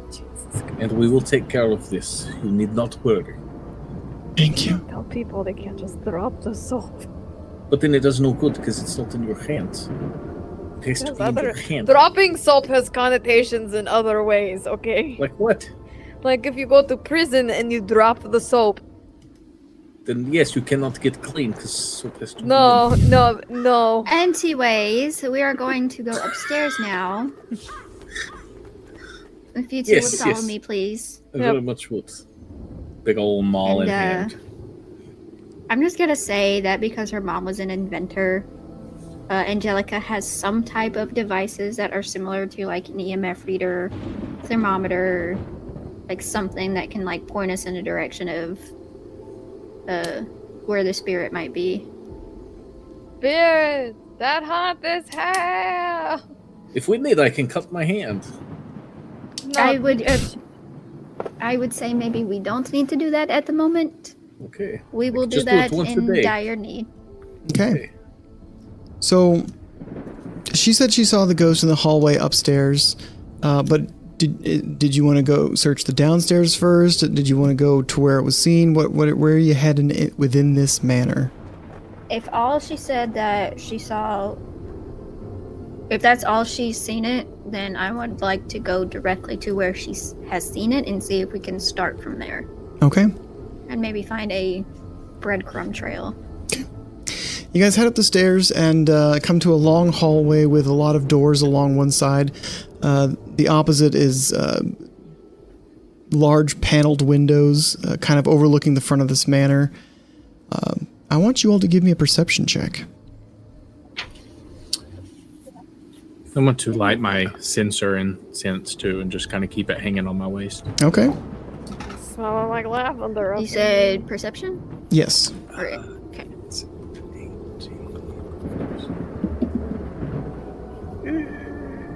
That would be a 14 for Angelica. Okay. It is an 18 for me.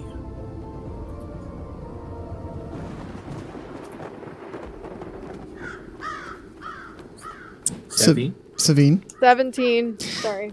So Yorick, as you Angelica is kind of fiddling with and trying to get her ghost hunting gear up and running and functional, you hear what sound like whispers, spectral murmurs, filled with sorrow and longing, seemingly emanating from nowhere and also everywhere at once. And you're the only one who seems to notice. I'm telling you this now, but I am hearing things. Do you not hear it? No. They whisper. No, I don't. That's just, you're crazy. You don't hear. There's nothing. I thought this was bogus. I'm not going to lie, but this seems to be steeped in real. After hearing the voices, and I'm going to go ahead and cast protection from evil and good upon myself. How long does that last? 10 minutes. 10 minutes. Okay. Good to know. Long enough. No. Yeah. I'm going to cast it on myself. Okay. I really struggle with that. If I was going to cast it on Angelica or not. I mean, yeah, I am. I'm going to cast it on Angelica. I feel like I'm sturdy. I don't know. The words of Sister Seraphine echo in your mind.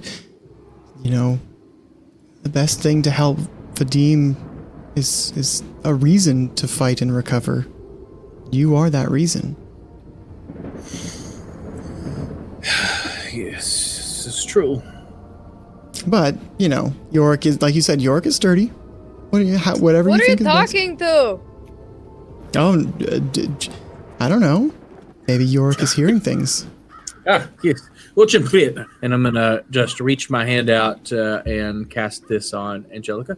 In the event, this will help protect you from any unwanted spirits. I feel like Sylphine is slippery and I am thick, so perhaps this will aid in a little bit. 3 C's. I feel like this might give little protection, but it is limited. But let's tread carefully.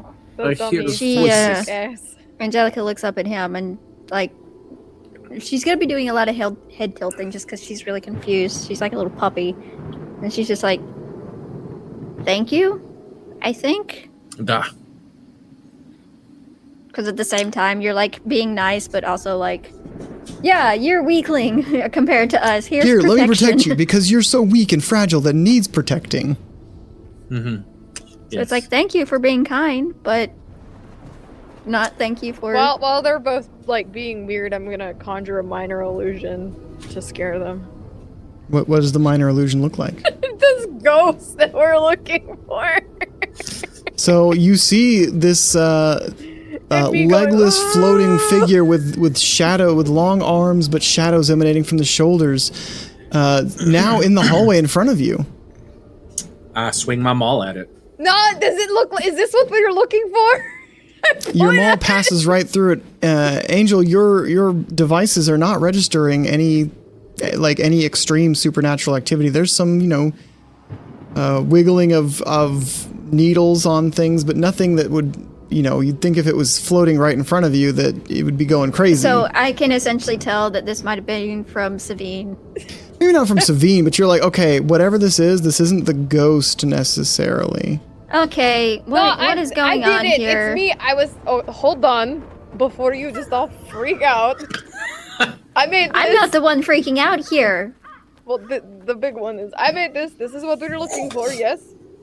I suppose so. Oh. I mean, I'm not the one who's seen it. I constructed it from what the lady said. Everybody get a look at it. I'm going to draw it in my journal. I'm also gonna do a quick sketch of it because I feel like she would want to do that.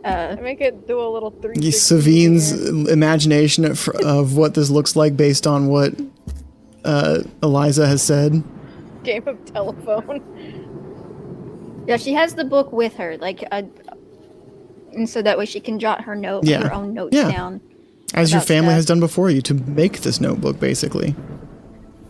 And she is, when you are is done, using and I like will make it's it all forward. like black ink. Already, I'm sorry if you can hear the car out there. One of your devices is going off. I hear it. There's something afoot. Sorry. All of the writing and stuff, ignore my actual blank book. All of the writing in her book is black ink, but because it's anew with her, she's using blue ink in it to separate her own notes. Oh. Well, and as your family kind of does, you take notes in the journal with investigations, but it is something that is kind of doctored and edited, and new pages are added afterwards to make it kind of a bit more organized and helpful for future investigations. Yeah, it's just like footnotes on the side of. Yeah, exactly. That get cleaned up kind of later when you're back in the study. Did we catch brother's name earlier? I don't think that we did. I'm gonna yell, "Hey, what is your brother's name?" You hear from downstairs, my brother's name was Yevgeny. Yevgeny? Yes. Yorick definitely can spell that. Yevgeny. The only thing he can spell. No, it's Y-I-F-F. Y-I-V. V? Oh. G-I-N-N-Y? Yeah. Yes. All right. All right. And I'm swinging my sensor. I'm gonna say the name. Yevgeny. Say it 3 times in front of mirror. I did not bring mirror. It was too big. You say Yevgeny's name 3 times, swinging your censer, the incense, the lavender incense filling the air, and the area remains silent. Do we have any type of like walkie-talkie-esque type thing? No. Yeah. We did not have. You don't have Rocky-talkies, sending stones. No Rocky-talkies? No Rocky-talkies. Damn it. Is the place lit? Like, are there wall sconces lit? There and are stuff some like wall that? sconces, but not lit really.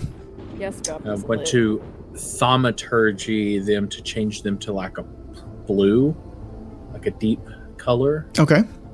And call out the name again. You call out Yevgeny's name again, swinging your censer, and get no response again. Angelica, does your book have any like guide on how to like summon a shade? Or is it just give me just a moment and I will look for that for you. Cool. Fucking, did you say summon? Yeah. Hell no. 9 hills of no. Do not summon it. Hell no. This is bad. There is already 1. If there was now 2. Maybe if it's haunting and you know how to bring it forward. But what if you summon another one? Then we just throw it in It garbage. appears that in the book, it says religious symbols and sacred objects might also ward off Shade's malevolent presence. What's your Jesus? look at Your what is your God's name? Not Merkel, the other one. Kalenvor. What's your Kalenvor items away? You're scaring the ghost.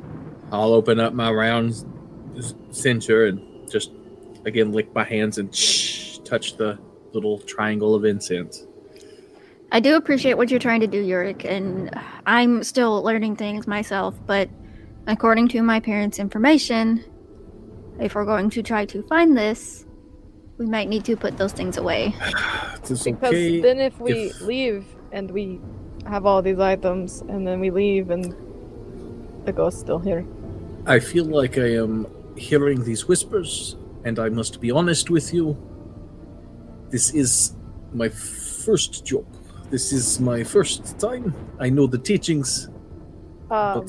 What are the whispers saying? Are they in the room with you right now? That is a good question. Let me consult with my god. What are the whispers saying, Bill? The whispers are kind of disjointed. They're faded, and they sound more like fragments of words than anything. But Just reading off like an Arby's receipt. joke's on you. It's a CVS receipt. This is going to go on for a while. Oh, no. Oh no! But how much can I save? $2.99. But these, you get the sound of the voice, the way that these things are being said, these fragments of words. It sounds sorrowful, longing almost, like something is lost that they once had, maybe. Can we find his room? Like, are we by it? Are we by a couple of rooms? Or Yeah, there's in this hallway there are many doors on the right side of this hallway.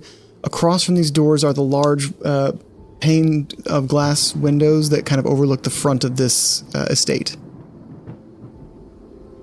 I'm gonna walk by each of the rooms with my devices and see if anything happens. So, you walk by each of the rooms with your devices and seeing if anything happens. And, or if I even hear anything. As you walk down the hallway, the activity does seem to increase. Nothing's noticeable, but just, like it's getting closer as you're kind of walking down this hall. You get to the last door in the hallway, and you feel like the area is very cold. And this has been progressively getting colder, but you feel as if you've been brushed by just a cold wind. There are no open windows, but it is on your left side that you feel this chill, especially. What is around me as I feel this chill? So around you is in front of you is the door, the last door in this hallway. Behind you is the glass pane that overlooks the front of the court, the front of the manor. To your right is the hallway that you came down from, with all the other doors to other rooms. To your left is a set of stairs, kind of more like a ladder, kind of on the wall, leading upwards. Like, I'm gonna walk towards the ladder. Like it's leading up into another. It's not like a ladder laid against the wall. It's actually going It's a ladder up against a wall, but so this ladder looks like it leads somewhere, but it's not somewhere that like is supposed to be easily normally accessible. It was like need to get to this area, but it's not something people are going to go to often, so we don't need it to be the easy. It's not a set of stairs. It's a like ladder. Like a ladder to an attic, kind of. Yeah.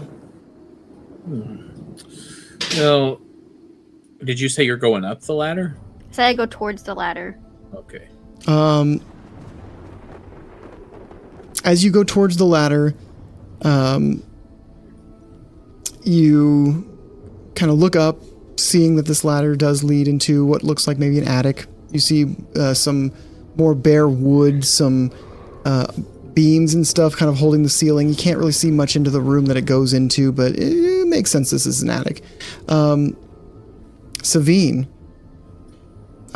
you, as Angel is looking up this ladder, looking up, you actually see something appear that Yorick does not, and I'm going to send you this picture through Discord. I know Jokovatic. I'm sorry? I know somebody once told me a joke of an attic. Tell me the joke while I get this picture. I'm gonna like put my head in my shirt and I'm gonna slowly spell attic. A-T-T-I-C.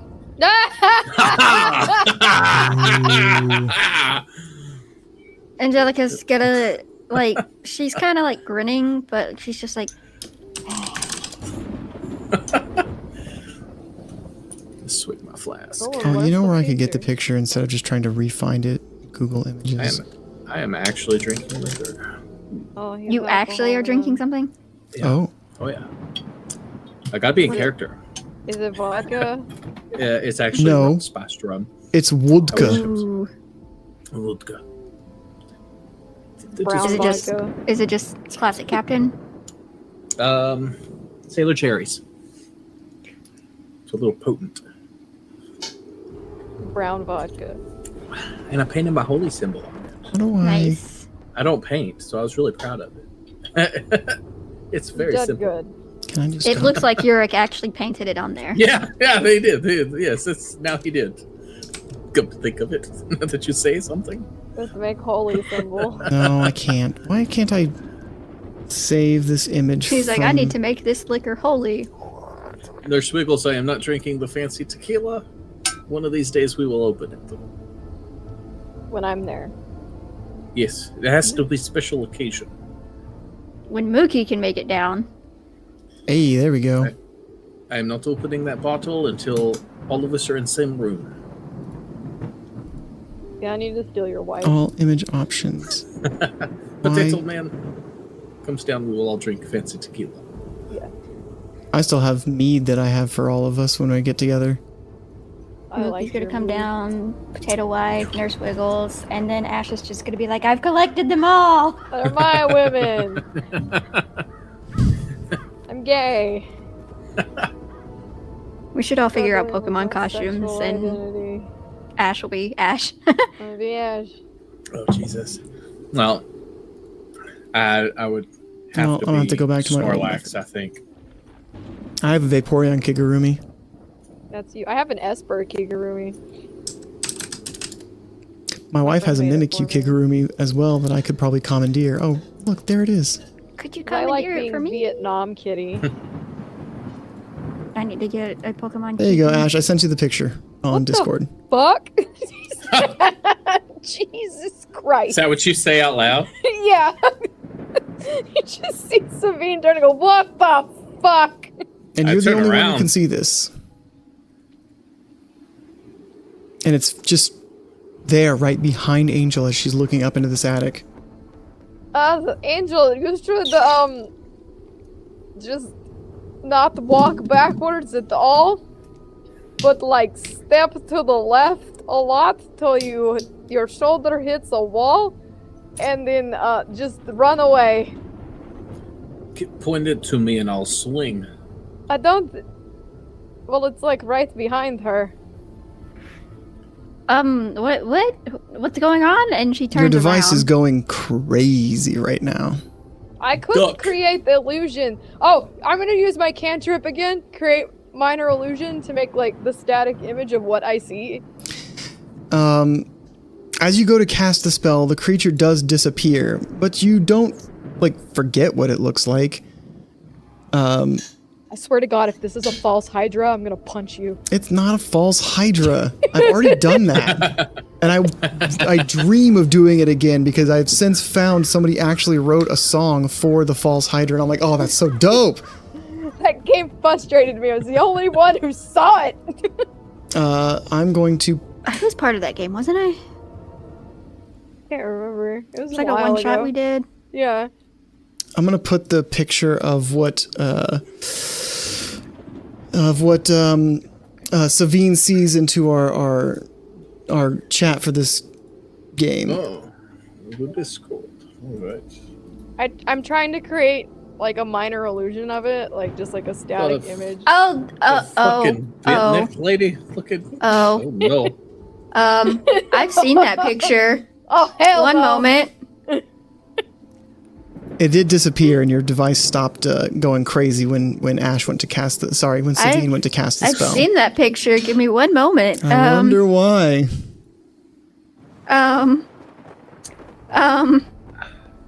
What This isn't a shade. Oh, shit. This is a Yuri. Ah, fuck! No, it's Yorick. Yurik. No, Yorick! No, Yore. In the eerie realm of the supernatural, I've encountered the unsettling and vengeful. She's like flipping through her book like really quickly. It's like, in the eerie realm of the supernatural, I have encountered the unsettling and vengeful spirits known as the Yore. These ghostly entities, bound by the unresolved emotions and tragic circumstances, linger in the mortal world, seeking closure or retribution for the injustices they suffered during their lives. Yore are often associated with individuals who met tragic or untimely deaths, either through suicide, murder, or deep emotional pain. These lingering spirits question the sister. Here appears ethereal pale figures dressed in traditional white burial garments called shrouds. God damn you, Dylan, throwing me a curveball. You just see me You run put those off. eyebrows away. You're driven by powerful emotions, such often thing. seeking vengeance against those who wronged them or caused their suffering. Okay, I'm putting my book away and immediately going to question Eliza. Let's go! I'm already there. I just want to cast Word of Radiance once while we're here. If it's within 5 feet of me, and it needs to make a Constitution save. Okay. What is your word that is radiant? Fuck out of here. It's one word. As you say that, a burst of kind of a bright light, and it's bright in this darkness, but radiant light kind of bursts from you in a nova, kind of maybe that goes out only about 5 feet from your body. As you head down the hall to go talk to Eliza. I was like, okay, I do not trust it. I immediately go up to Eliza, like, angrily at her, and, like, she's still sitting on the fainting couch or whatever? Yes. In a very dramatic, fainty pose. Whatever table or whatever is next to her, I, like, slam the book down to get her attention. Did you did find not tell me anything? all of the information. What happened to your brother? My brother died when he was a small child. How did he die? He got, to my memory, he got sick. I don't remember with what, but he was bedridden for weeks and eventually passed. How old? Maybe 7 or 8. It's been many years. I don't exactly recall how old he was when he passed.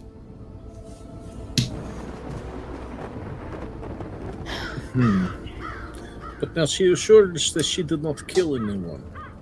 Okay, no, it says here, Yuri are often associated with individuals who met tragic or untimely deaths, either through suicide, murder, or deep emotional pain.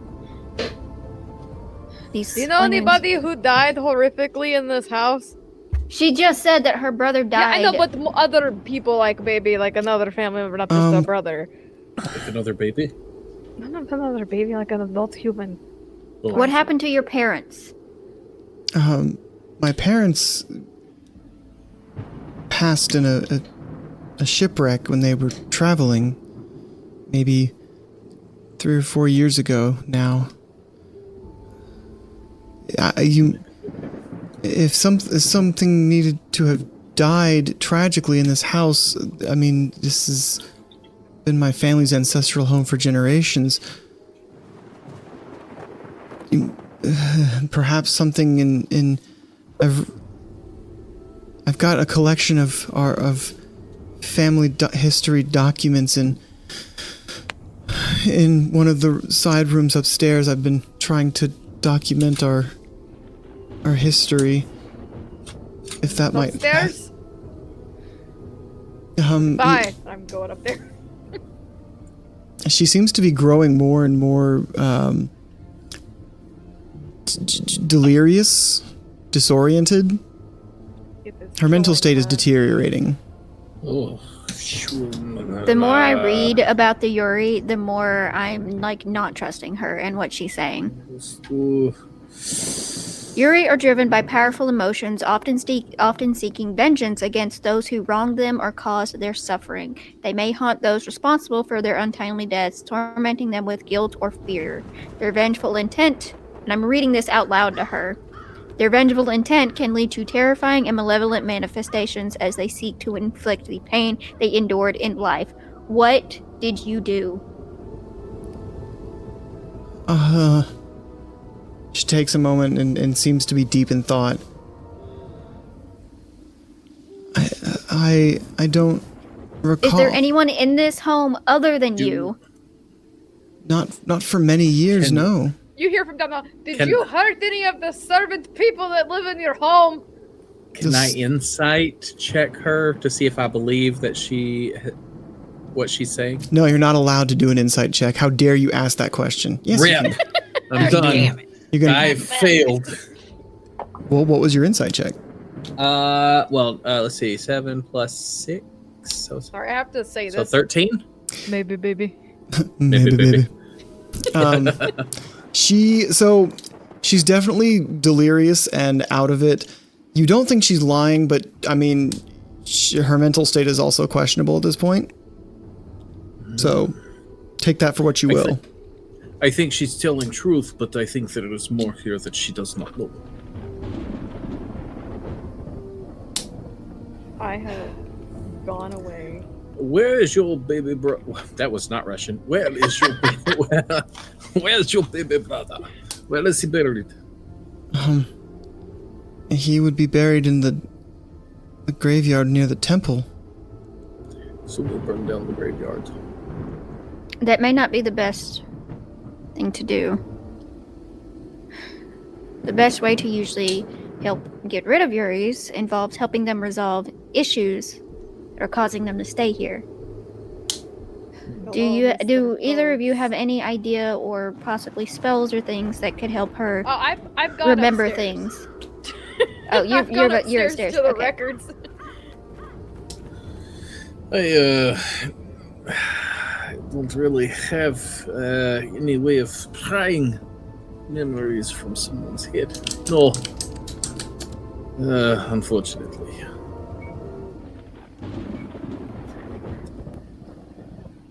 Is she... Can I tell if the reason she's like getting more and more like worse is because she's in the home? Give me a medicine or is check. that something... Medicine... And I will post a picture of what... 15. 15. It does not seem to be anything medically wrong with her. It might be a good assumption that because she's in the house or because it's maybe particularly active, physically she just seems to be getting worse, but there's no medical signs aside from her exhaustion as to why. Well, I was essentially saying, like, could I conclude to the idea that the reason she's getting worse is because of this haunting in the home? And I was thinking if I take her out of the home, maybe her mind can become a little clearer. I mean, if you want to assume that. It's not an unfair assumption. I just there's nothing really you can discern that tells you one way or the other, you know? Okay. Yes, that's a good idea. You take her out while I pull a flask of oil out of my coat. See, the one thing I did not think of is like items that Angelica would have that would be like... Savine, if she takes her out and gets her out. I am not around. Savina's upstairs. I'm still talking to you, like expecting you to be there, and I turn around and I'm like, oh, shit. Let's go find. I shared the picture in our chat, but Savine, do you want to describe for our viewers what your minor illusion looked like of the spirit you saw? Oh, yeah. It looked like the grudge bitch in all white with like a lot of hair obscuring her face and coming down past her feet, and there were hands coming out of her hair, and she was floating, and it's fucking terrifying. Her neck is bent like the bent neck lady. It is. Right. Well, Angelica's got to look to Yurik and go, just a warning to you, these things, they can do harm, but the best way to go about dealing with them is to be compassionate to them and try to help them move on. You can't just try to fight with them and like banish them. It could only make things worse. If you come in contact with it, come and get me, but I'm going to take her outside away from this and see if I can get her to remember what might have happened. and she kind of like helps her up and starts to go outside. Okay. You help her up. She's now kind of almost babbling.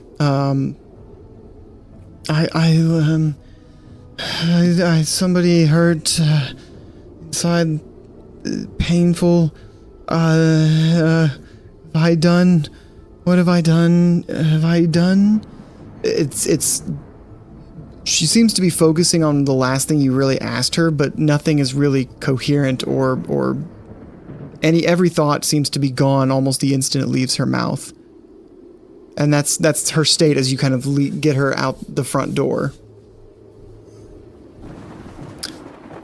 I want to walk up to find Sabine.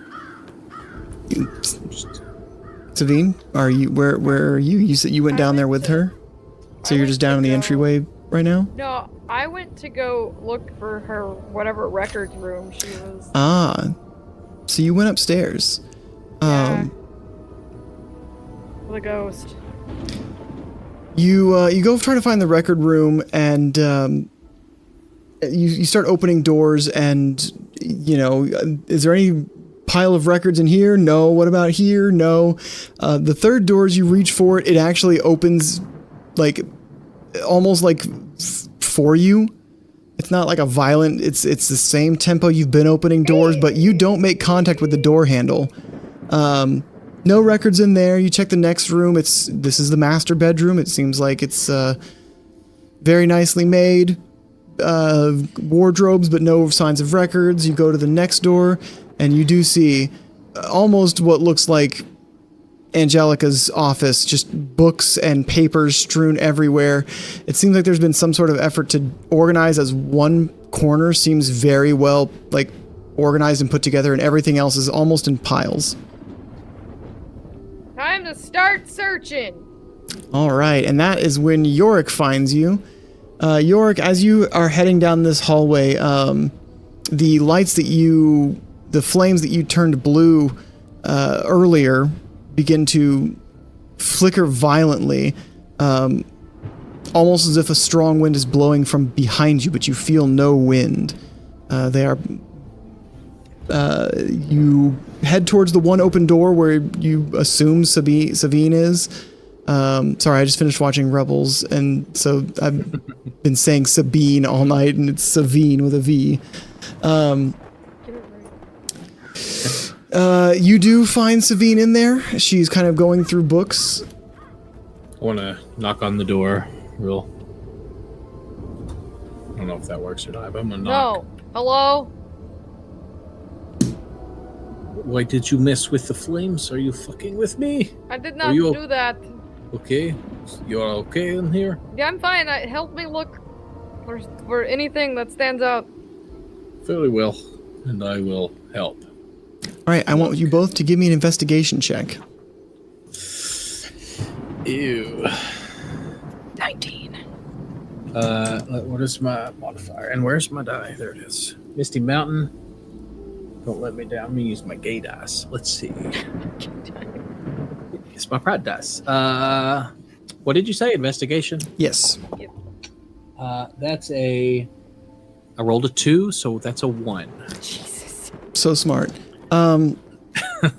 Well, Savine, you passing through these documents looking for tragedies, suicides, murders, something, you come across a journal that catches your eye. A journal for somebody who seems like the name is Alistair Whitethorn, a past lord of the manor. And I'm going to send you the journal pages for him. Yurik is over here with his -1. He's just like looking at everything like there's no pictures. You find things, but they're not even any journals. You find like birth records, some letters from from family members who went to war, like wedding certificates. I will say, while I may not have much intelligence, I do know how to speak Abyssal, Celestial, Common, and Infernal. Me too. But common is hard. Common is hard. So, Angel, outside with Eliza, you have gotten her outside. What is your kind of next step in this? You wanted to get her away from it. Want to kind of pan back to you while Savine reads this journal she found.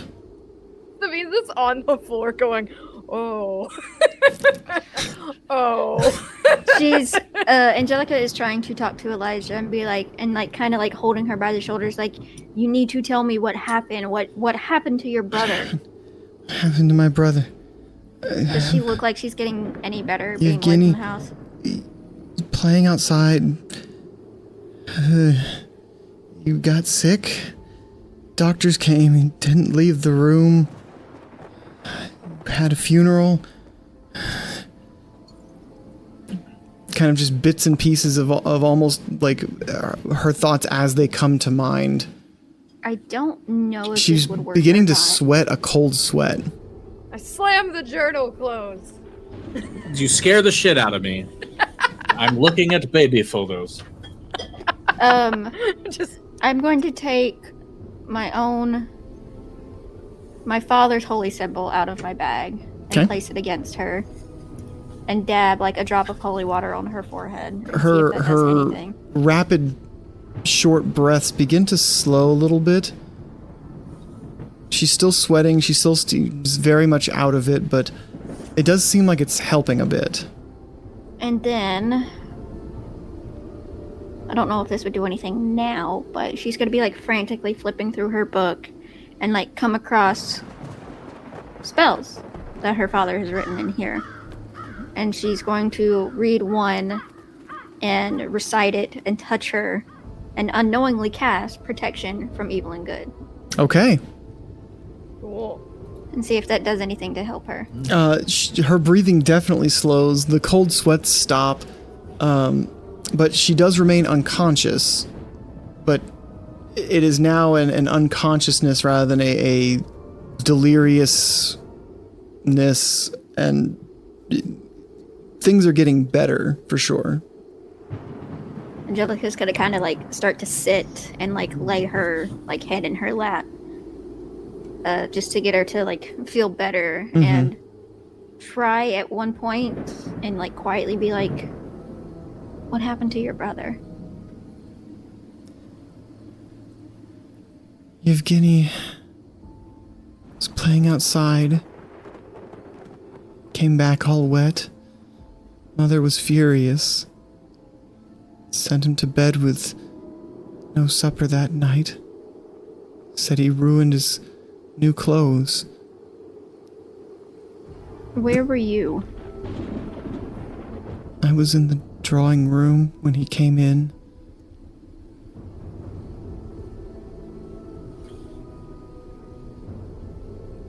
What happened after that?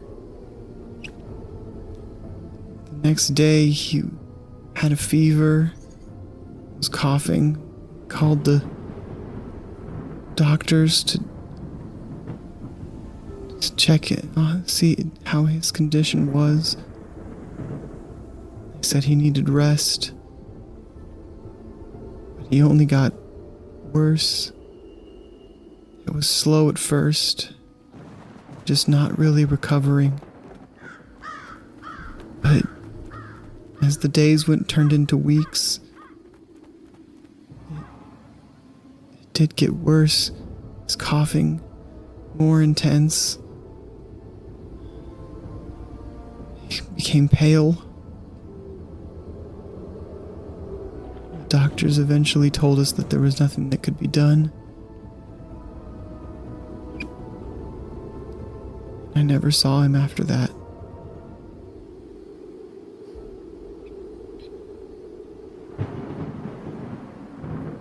Does she look like her mother at all?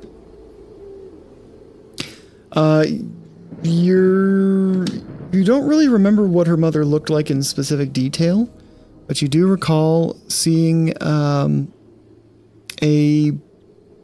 line of portraits of past family members for this family. You could go check and see. I'm gonna lean her up against a tree and just kind of leave her there with the symbol, the holy symbol, and go back inside. So I think I'm figuring out what's going on. Okay. Little do you know. I bet. I can only imagine. What do you find? Are you shaking Savine or me? Yes, Shavine. Okay. Shut up, I need to go find the little one. But I need you to tell me. Wait, no, stand guard at the attic entrance. Just stand there. Oh, no. I'll be back. I need to go get it. Oh, no. So, is this a Norman Bates thing? Angelica, you are you're at kind of the hallway with the family portraits. You see Eliza Whitethorn. She's depicted as a middle-aged woman with an air of elegance and grace. Her eyes, however, betray a lifetime of worry and fear, as if she's been carrying the burden of her family's lineage on her shoulders her entire life. You kind of looking through her past, you find her mother, Patricia Whitethorn. Patricia. Also, chestnut-haired, middle-aged woman, holding herself with a bit of grace. Not so much pressure. It doesn't look like she has the kind of the world weariness that Eliza has, but you can see a family resemblance. Going through, you see this resemblance can even be traced all the way back to Isabella Whitethorn. And next to her actually is another woman before her husband's portrait is portrayed. It's Hannah Whitethorn before the portrait that is Isabella's husband, Alistair Whitethorn. There's a woman in between them. And that is when Savine comes into the room, frantically looking for you. I'm holding this journal in my hand, right? And I'm like, hey! I think I solved What? it. Savine, what have you found? So it's in this journal, it is Alistair Whitethorn's weird fucking journal. So this guy, and she's like flipping through the journal. He found the way to unlock the secrets of ancient magic and control over forces of the world. I don't know, but Hannah Whitethorn. I don't even realize there's a painting. So I'm just explaining this. But Hannah, I guess Hannah Whitethorn, I guess is his wife. I don't know. She kind of went crazy, and I guess he locked her in the attic. I want to. Well, all right then. My head up. I want to like get up the ladder and poke She's my very head. angry at him for sacrificing spirits for an amulet. Yorick, as you poke your head up into the attic, you I'm just going to describe this attic. Oh God. Oh Jesus. The attic is dimly lit with the feeble light flickering through a few small dirty windows, providing just enough illumination to cast long ghostly shadows across the uneven wooden floorboards. The feeble rays of moonlight reveal a room filled with forgotten relics draped in heavy veils of cobwebs. I'm fucking casting light in that bitch. All right. Real fast. Same description, but the light spell illuminates the shits that I said earlier. The whispers of the past. Lingering whispers of the past. So it's nothing moving. I don't see. Cause I'm not going all the way in. I'm just kind of going chest up. Yeah, give me a perception check just to see what you kind of notice. Has it been 10 minutes? Have we been here for? Oh yeah. Okay, so my spell is off of. Then I'm gonna cast guidance on myself as I say a little prayer. There's no schnick please kill him vor. Okay, so 10 total plus. You said investigation. Perception. Perception. Not your I like that not your better. worst score, but your best. Okay. I hope. That's a 14. Then. All right, so the attic is eerily silent. Your perception check, you notice some trunks not overturned, but opened recently. They're less dust covered. But something that stands out and catches your eye is in the corner of the attic, far across from where you are, seems to be a like a wooden stand for clothes, and on this seems to be a very ornate and beautiful kimono, actually. Tucked away in a far corner of the attic, a delicate kimono is concealed beneath a shroud of aged lace. So many mixed signals. It rests upon a worn wooden mannequin as if long forgotten. What the fuck is She's happening gonna here? start throwing up spider eggs, and we're gonna have to collect them. Does it look too small for Yorick? Yes, it looks like it was made for a woman. All right, so Not a big burly Russian man. Yorick couldn't feel pretty then. So I mean, he I'm could. gonna- He might, rip it. It'll look pretty late. So I'm gonna put the cover back on the attic and crawl back down the ladder. Okay.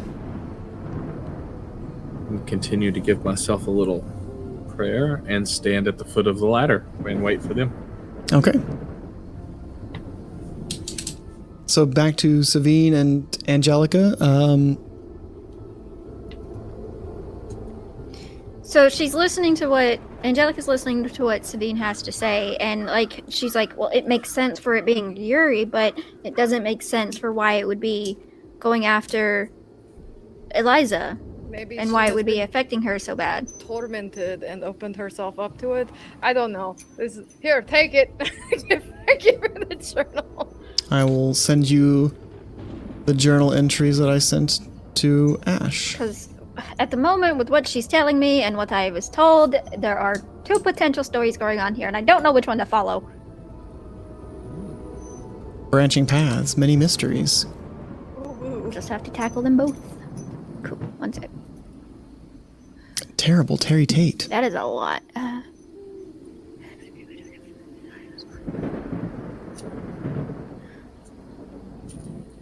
Yorick, you hear sobbing.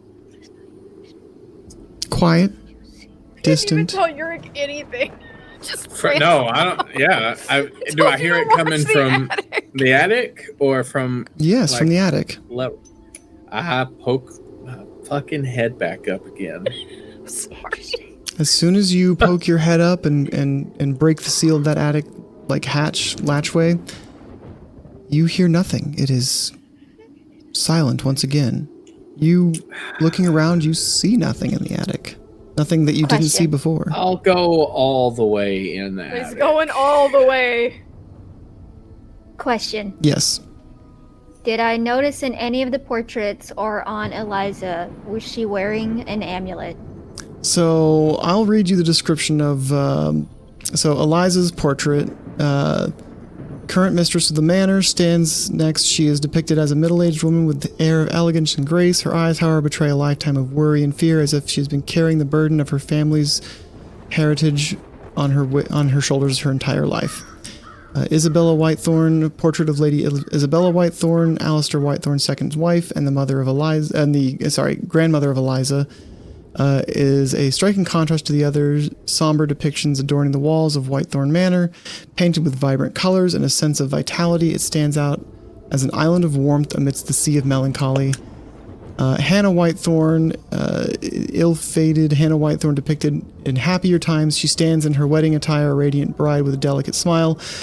Her eyes are bright, her cheeks are flushed with happiness, but there's a hint of sadness in her gaze. It's just deeper, hidden turmoil.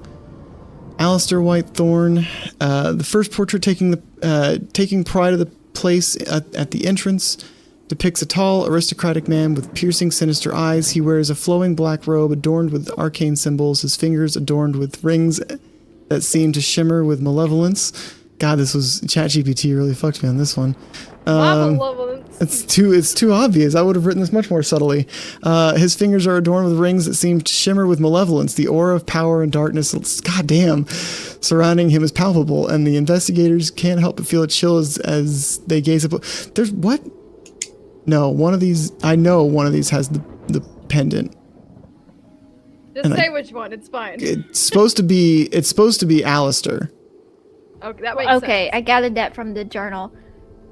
Shit. I'm gonna take the journal and I'm gonna immediately go try and go back outside to Eliza and ask if I can, if she can answer and ask, Eliza, did you find an amulet while you were in the attic?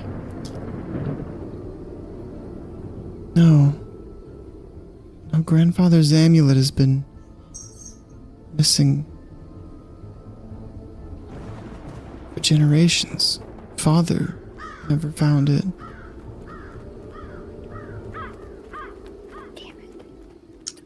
Do I, standing up all the way in the attic, I am gonna look around and see if I can find the source of that crying.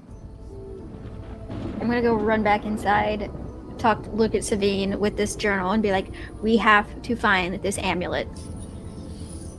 So, Yorick, as you kind of wander through this attic, it's still eerily silent, but as you approach the kimono, the floorboards groan underfoot, and an eerie breeze whispers through the rafters, as if the attic itself is trying to convey the weight of its history. The air feels heavy with emotion, and the faint, sorrowful weeping can be heard from the corner the kimono rests in. Can we hear anything, or is it only Yorick? It's only Yorick. It is a very faint, subtle weeping. This one is crying.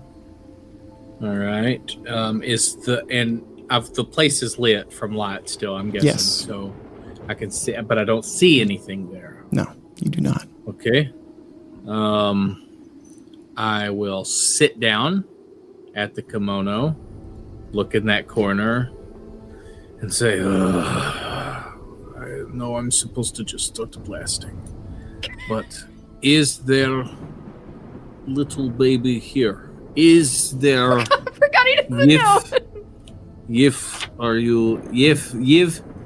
Are you here? Is there something to this? Is Angelica correct? Do I need to speak to you? Hello? As you talk, the weeping stops abruptly. Oh, fuck. Everything goes still. Before quickly and violently, the kimono blows with a gust into your face. You see, almost coming from the kimono, a tortured, tearful face fly at you before disappearing, and you hear the words, "He lives." Fucking casting resistance on myself and standing up. Do not touch. No. No bad touch. Okay. Okay, so this is fuck this. Hey! Do we hear him shout? Are you back in the manor at this point? I'm back in the manor. Yeah, if you're back in the manor, you can hear him shouting. Say we need to find. I'm gonna thaumaturgy hay as loud as I can. Yeah, you can hear him even outside if he's gonna thaumaturgy that hay. Okay.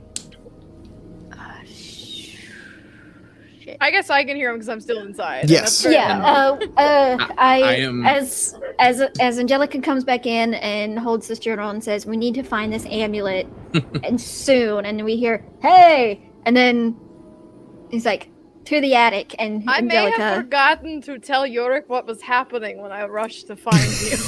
God damn as it. you come up in towards the attic, by the way, what you will see Yorick doing is emptying the contents of an oil flask. No, I did not set it on fire. What are you doing? Do not set anything on fire. It will not help. It's a metal throttle. The ghost. Yorick, if you burn down the estate, we will not get paid. Yeah, you're right. And she will be homeless. That ghost is not Yevgeny? It is a lady named it's Hannah. not. There's a lot more forces here than I first anticipated. So Yurik may be no fire at the moment, but you might be of use after all. Do you say the name of Hannah? That is very sus. Do not trust Hannah. Could you please, step away for just a moment? I will stop pouring my oil flask, and I will keep it in my hand, though. I have my own tarot cards. Have you heard of RuPaul's Drag Race? Oh. I'm thinking about my tarot draw now, and it all makes more sense now. Dylan threw out their biggest fucking red herring. I actually didn't write any red herrings. I just wrote clues and let you find them and make your own conclusions. The brother's a red herring. Anyway, I didn't even write the brother. You asked about family, and I was like, fuck, I gotta come up with family. She has a brother. Fuck, but she's supposed to be the last member of her family. Her brother died. There we go. The end. I even wrote she did nothing wrong and her brother died because it's old times and he was a child and got sick. And got pneumonia. It has hands and hair. I mean, that's not too far from it. Anyways. Yeah, its name is Hannah. Her, I don't know, great, whatever. Alistair, is that his name? Angelica, you can, y'all are back, I'm assuming, by the entrance, and you're filling him in. I've handed you the journal so he could possibly read it himself. Let me send the journal to... No, he can't read. I can't read, thank you very much. I don't like it. I'm very slow at it, and y'all are smart. I will trust you to tell me the information that I need, and I will read it when I'm not almost shitting my pants. Angelica is going up towards this kimono, kind of like Jurassic Park style, let me describe this kimono, because I have good descriptions for it now that you guys are actually investigating it. But as a player, Duke, go ahead and send it to me if you want to. Yeah, okay. Let me do that first before I forget. Where is he? I spilled beer all over me. There you are. Good job. Beer? Thought you had spicy rum. I have both. Hey! And Gup's just getting lit tonight. So let me read this description. So Getting ripped tonight. the kimono is fashioned from the finest silk. Its fabric aged and muted. Its fabric aged to a muted, ghostly ivory hue. The texture is still remarkably soft to the touch, a testament to the craftsmanship of its creation. Delicate embroidered cherry blossoms, their threads now faded and fragile, meander gracefully across the garment, lending to a touch of ethereal charm. Ornate patterns of twisting vines and delicate tendrils adorn the kimono, their once vibrant colors now dulled by time. Glimmers of gold and silver threads throughout a tarnished and subtle, otherworldly shimmer to the fabric. These motifs seem to tell a story of love and loss, their intricate designs reflecting the complexity of Hannah's life. As you investigate the kimono, it stirs in the stale attic air, as if whispering long-forgotten secrets. A faint melancholic fragrance lingers around it. I'm slowly walking towards the kimono and just saying... It is the same kimono that Hannah was wearing in the portrait. He's a ghost. And I say, Hannah, are you here? I clench my ball. Clench my butt cheek.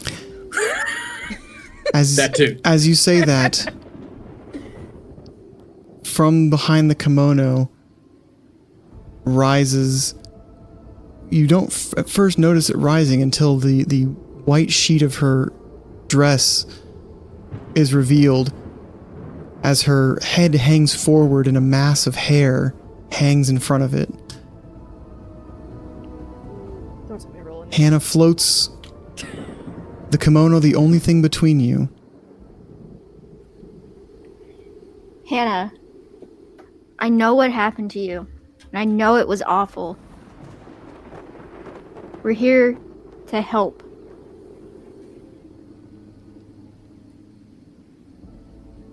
And I'm like slowly walking forward.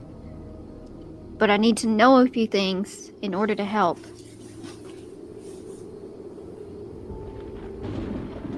Alistair's amulet. I couldn't think of the word amulet for a second. Alistair's amulet. Do you know where it is? Hannah doesn't say anything. But one of the hands from her hair closes all of its fingers but its index, pointing down.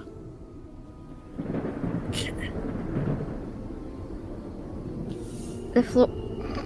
God damn it! I just. It's here under the floor. Under the floorboards. She looks down, and do I notice any loose floorboards, or should I No. go over and check? You can do an investigation check if you'd like. Does she mean like? I would like to do an investigation second check. floor, first floor. Can I walk forward? Do I hear anything squeaky? Yeah, all the floorboards as you're walking are squeaky. York, did you have something you wanted? Are you raising your hand in character or? Yes, in character. Oh, okay. 100% in character. Okay, I was like, I Yes, don't want to be York. just ignoring you if you have something you want to add. Now, time you want me cut hand No. and find Not yet. amulet? Do you have locate the object? I can find desecrated I'm still gonna roll items. investigation. Yeah, that's a good idea. Oh hell yeah! 23 do her for thing first if investigation. she can't find it. So it takes me 10 minutes, so I'd have to start it. none of the floorboards particularly creak louder than others. So you suspect that it's not necessarily under these floorboards, but maybe lower in the manor itself. Do we remember what's beneath the attic directly under this kimono?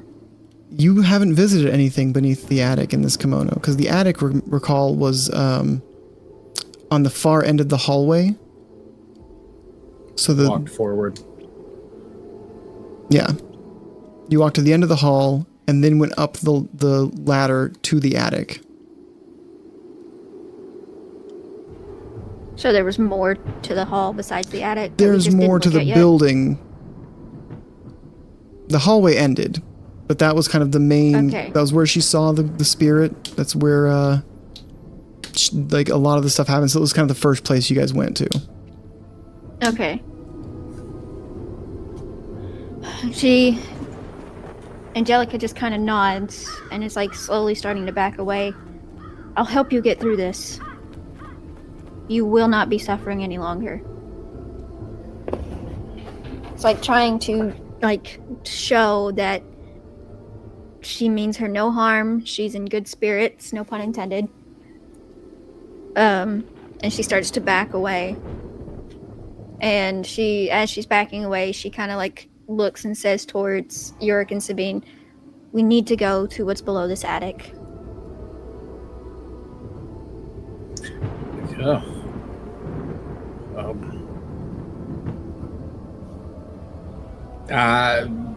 Yeah, shit.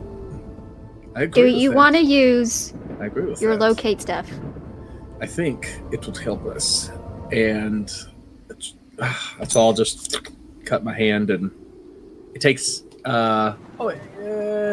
say, I don't know, it lasts for 10 minutes, so it's an action. So yeah, I'll draw my little sigil and cast Detect Evil and Good, which I would be able to find specifically in this case, if there's a place or object within 30 feet of me that has been magically desecrated or consecrated.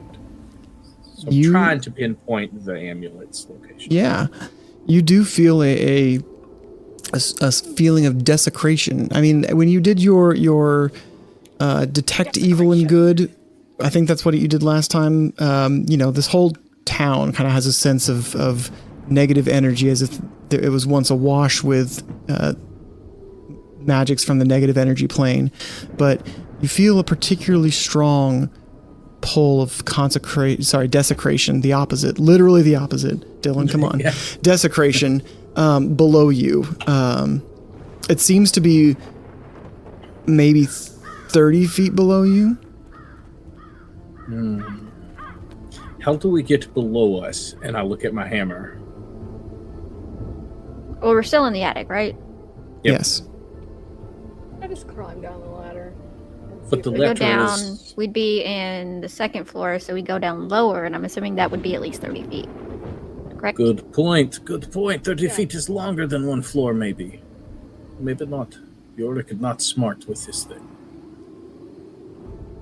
What room there a or basement? area could we go to? Yeah, is there a basement down below, or is there a room, like maybe on the first floor that's kind of under the attic? Yeah, you can go to the first floor and kind of try and find what's below the attic. The second floor, not from this hallway to get below the attic. You'd have to go a different route to get to the other side of that wall, basically. But as you head to the first floor, and as you make your way to, I'm pulling up my notes of the description of this room. You make your way to the room that you can tell would be beneath the attic.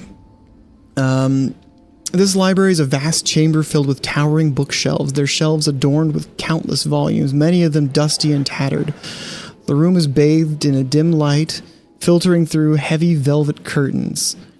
A hush permeates the space, broken only by the faint rustling of pages as forgotten tomes seem to come to life of their own accord. Is this what...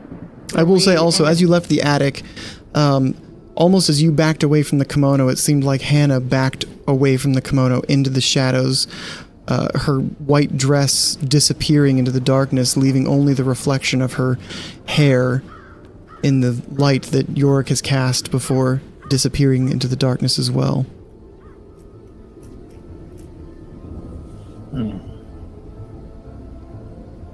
So, and I still feel where the object is. Yeah, you feel like you haven't gone down enough.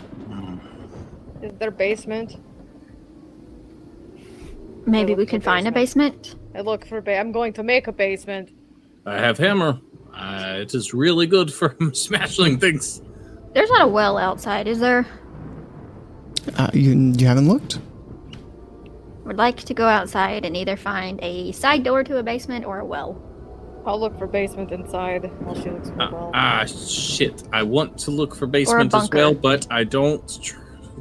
I worry for Angelica to be We'll protect her with bad thing.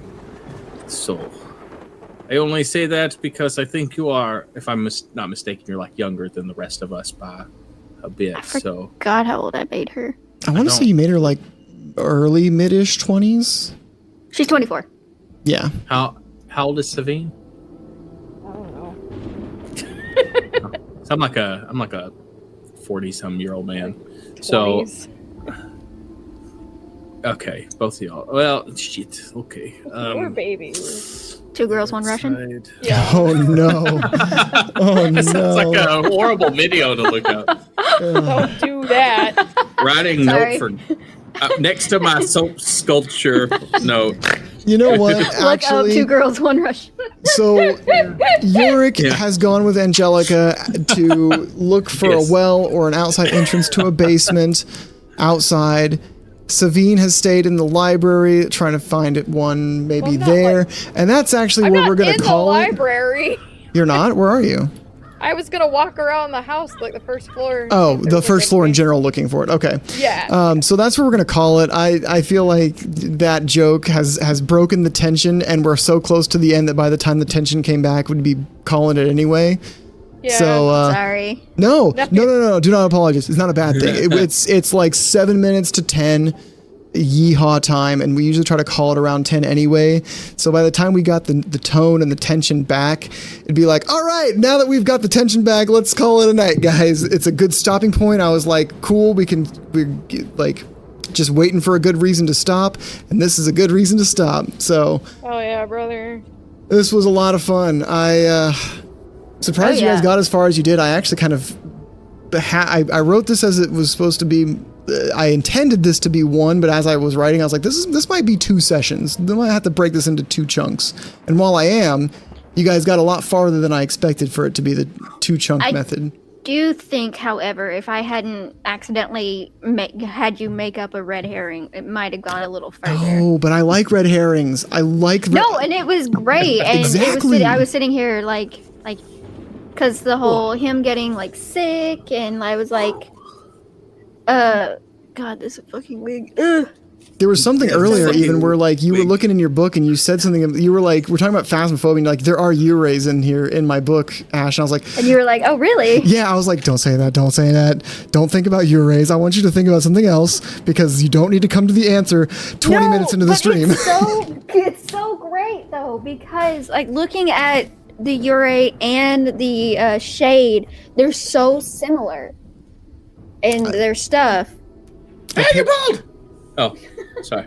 I picked a lot of things that Uray and the Shade are so similar, so I think that's what was throwing me off and creating my own red herring. Yeah, well, and that's I want it to be an investigation. I want you guys to find clues, not just for what happened, but to figure out what it is. If I can help it, you'll never come into this already knowing what the creature is. It might be an easy thing to figure out between 1 and 2, you know, but I never want you to be like, all right, we're coming in here, we're gonna handle this specter, these shadow people. Needs to always be at least somewhat of a mystery.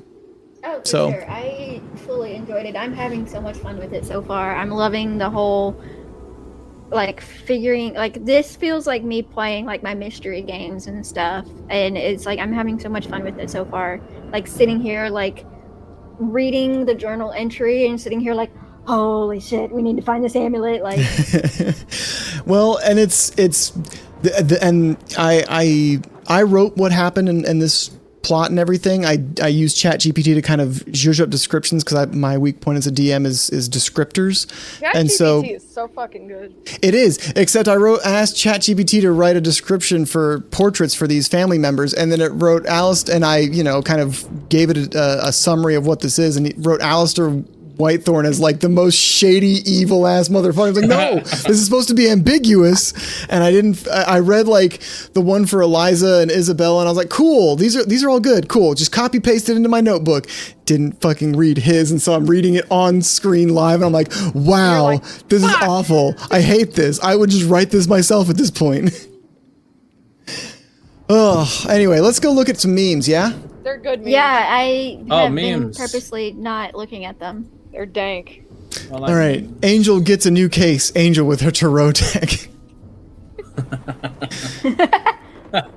Eliza, my house is haunted. Yorick, can I offer you a nice egg in this trying time? A nice piece of bacon. Yeah, sounds right. My name is Angelica. Not this next one! It's my first day as an investigator. I'm gonna make my mom proud. Angelica's mom. Oh, Lord. What the fuck? That's so fucked up. I love it. Angel, you want some bacon? Yorick puts it in his pocket. Just to, Angel, we have different ways of handling different ghosts. Yorick, I just want to talk to him. Angelica and Savine, basic arithmetic to balance a ledger. Yorick, ooh. That was such a good Patrick. I'm very impressed with that. Angel, who stole a bunch of stuff in my house? Yorick to Savine. It was Rat, right? Angelica, where'd all my books go? Did someone steal them? Savine, we're all trying to find this guy who did this. I think you should leave. Me too. You hear a loud thud as you release the large knockers. I laughed so hard at knockers. He said Oh, knockers. God. Yevgeny and Yevgeny. We are not the same. They're the same picture. Spoopy voices, Yorick splashed in the face. Oh, love it. Angelica, holy shit, what the fucking fuck is that fucking thing? Holy shit. no, that was supposed to be Savine, not Angelica. Well, Angelica's the one who had it behind her. Yeah. Oh, right. Because right, Angelica right, was just like, "What's up there?" And just Hannah's behind her, finding out Yorick the fucking around in the attic, finding out. Goddamn fucking grudge bitch. I did not want to go in the attic, but y'all left me with the. Yorick following disemboweled weeping noises and creepy distresses in the attic. There's a point where we needed to stop, and clearly we have passed it. But let's keep going and see what happens. Yeah. Oh man. I'm curious if why they call me. Maybe she died with it. Maybe it's Maybelline. Oh, this is great. Oh, these were so good. Oh, well, this is fun. We'll finish this up next week. Sumner and I will not be streaming Baldur's Gate this week, our Playotic Evil playthrough, because we are going to the concert that we talked about earlier in the stream. So I think this is the only stream this week. So that means 0 other streams until further spookiness happens. There is. Wait, there is that one shot that I'm running. When is that? I thought that was in October. No, there's one coming up this month. Is there? You tell me. It's your game. Yeah, it's a D&D one shot, not Call of Cthulhu. Right, that one. Did you set a date for that? It's the 27th. When is that? That's next week. So it's next you're Wednesday. Right. It will be after this. Yes, but then the day after this fall. So yes, Monkey Man, there's one more session for this mystery. This campaign, I wrote a full campaign. This is like step 1 of like minimum We all have probably backstories to get into. Yeah. There's stuff to do. So people to see, ghosts to find. We're gonna be, but this Uray and Hannah haunting is gonna continue next week. So yeah. Till then, stay beautiful. I love you all. Well, we have 2 things real quick. Oh yeah. We have raid phrase and who we're raiding. Okay. Yes. Raid phrase and who are we raiding? What's a raid phrase? I need a good raid phrase. And I need suggestions for rating as I go to look. I ain't afraid of no ghosts. Critical No burning incense without. Yeah, no burning permission incense without permission. Or pocket bacon. Pocket bacon. We always like pocket bacon. 2 girls, 1 Russian. Oh. There we go. No. Yes. Yes. Jesus. Perception Studio is streaming. I love Perception Studio. All right, let's raid Perception awesome Studios. People. I wonder if it's. Oh, they have DJ or Coverbun or whatever his name is. I hope DJ Cumberbund? No, that's what I said, but that's not what I was meaning. I was like, I love DJ Cumberbund. What? The puppet. He does puppet. He plays D&D. Yeah. No, I spelled it wrong. Where's Perception? I-O-N.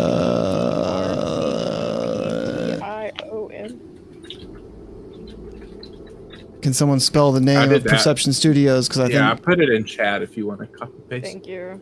Oh, they're doing Cucumber. Kids on Bikes. But Wait, I don't see you putting it in chat. Where'd you put it in chat? In Twitch chat. Red beans and dice.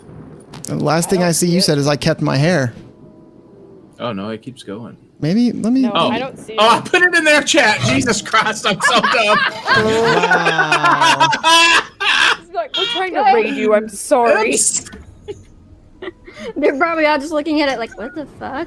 I said, whoops. Okay, they don't even know. Okay, there They we don't go. even know what's happening. It's like, yes, this is us. He's Why are drunk. you? Perception Studios. There we go. Yeah. New raid phrase is Gup's drunk. Oh, jeez. 2 drinks, 1 gup. Yeah. That's also a thing that happened today. Oh man. This is All right. I think my favorite I was part of like, all of it was the picture and then being like, hang on, I know what that is. Like, holy shit.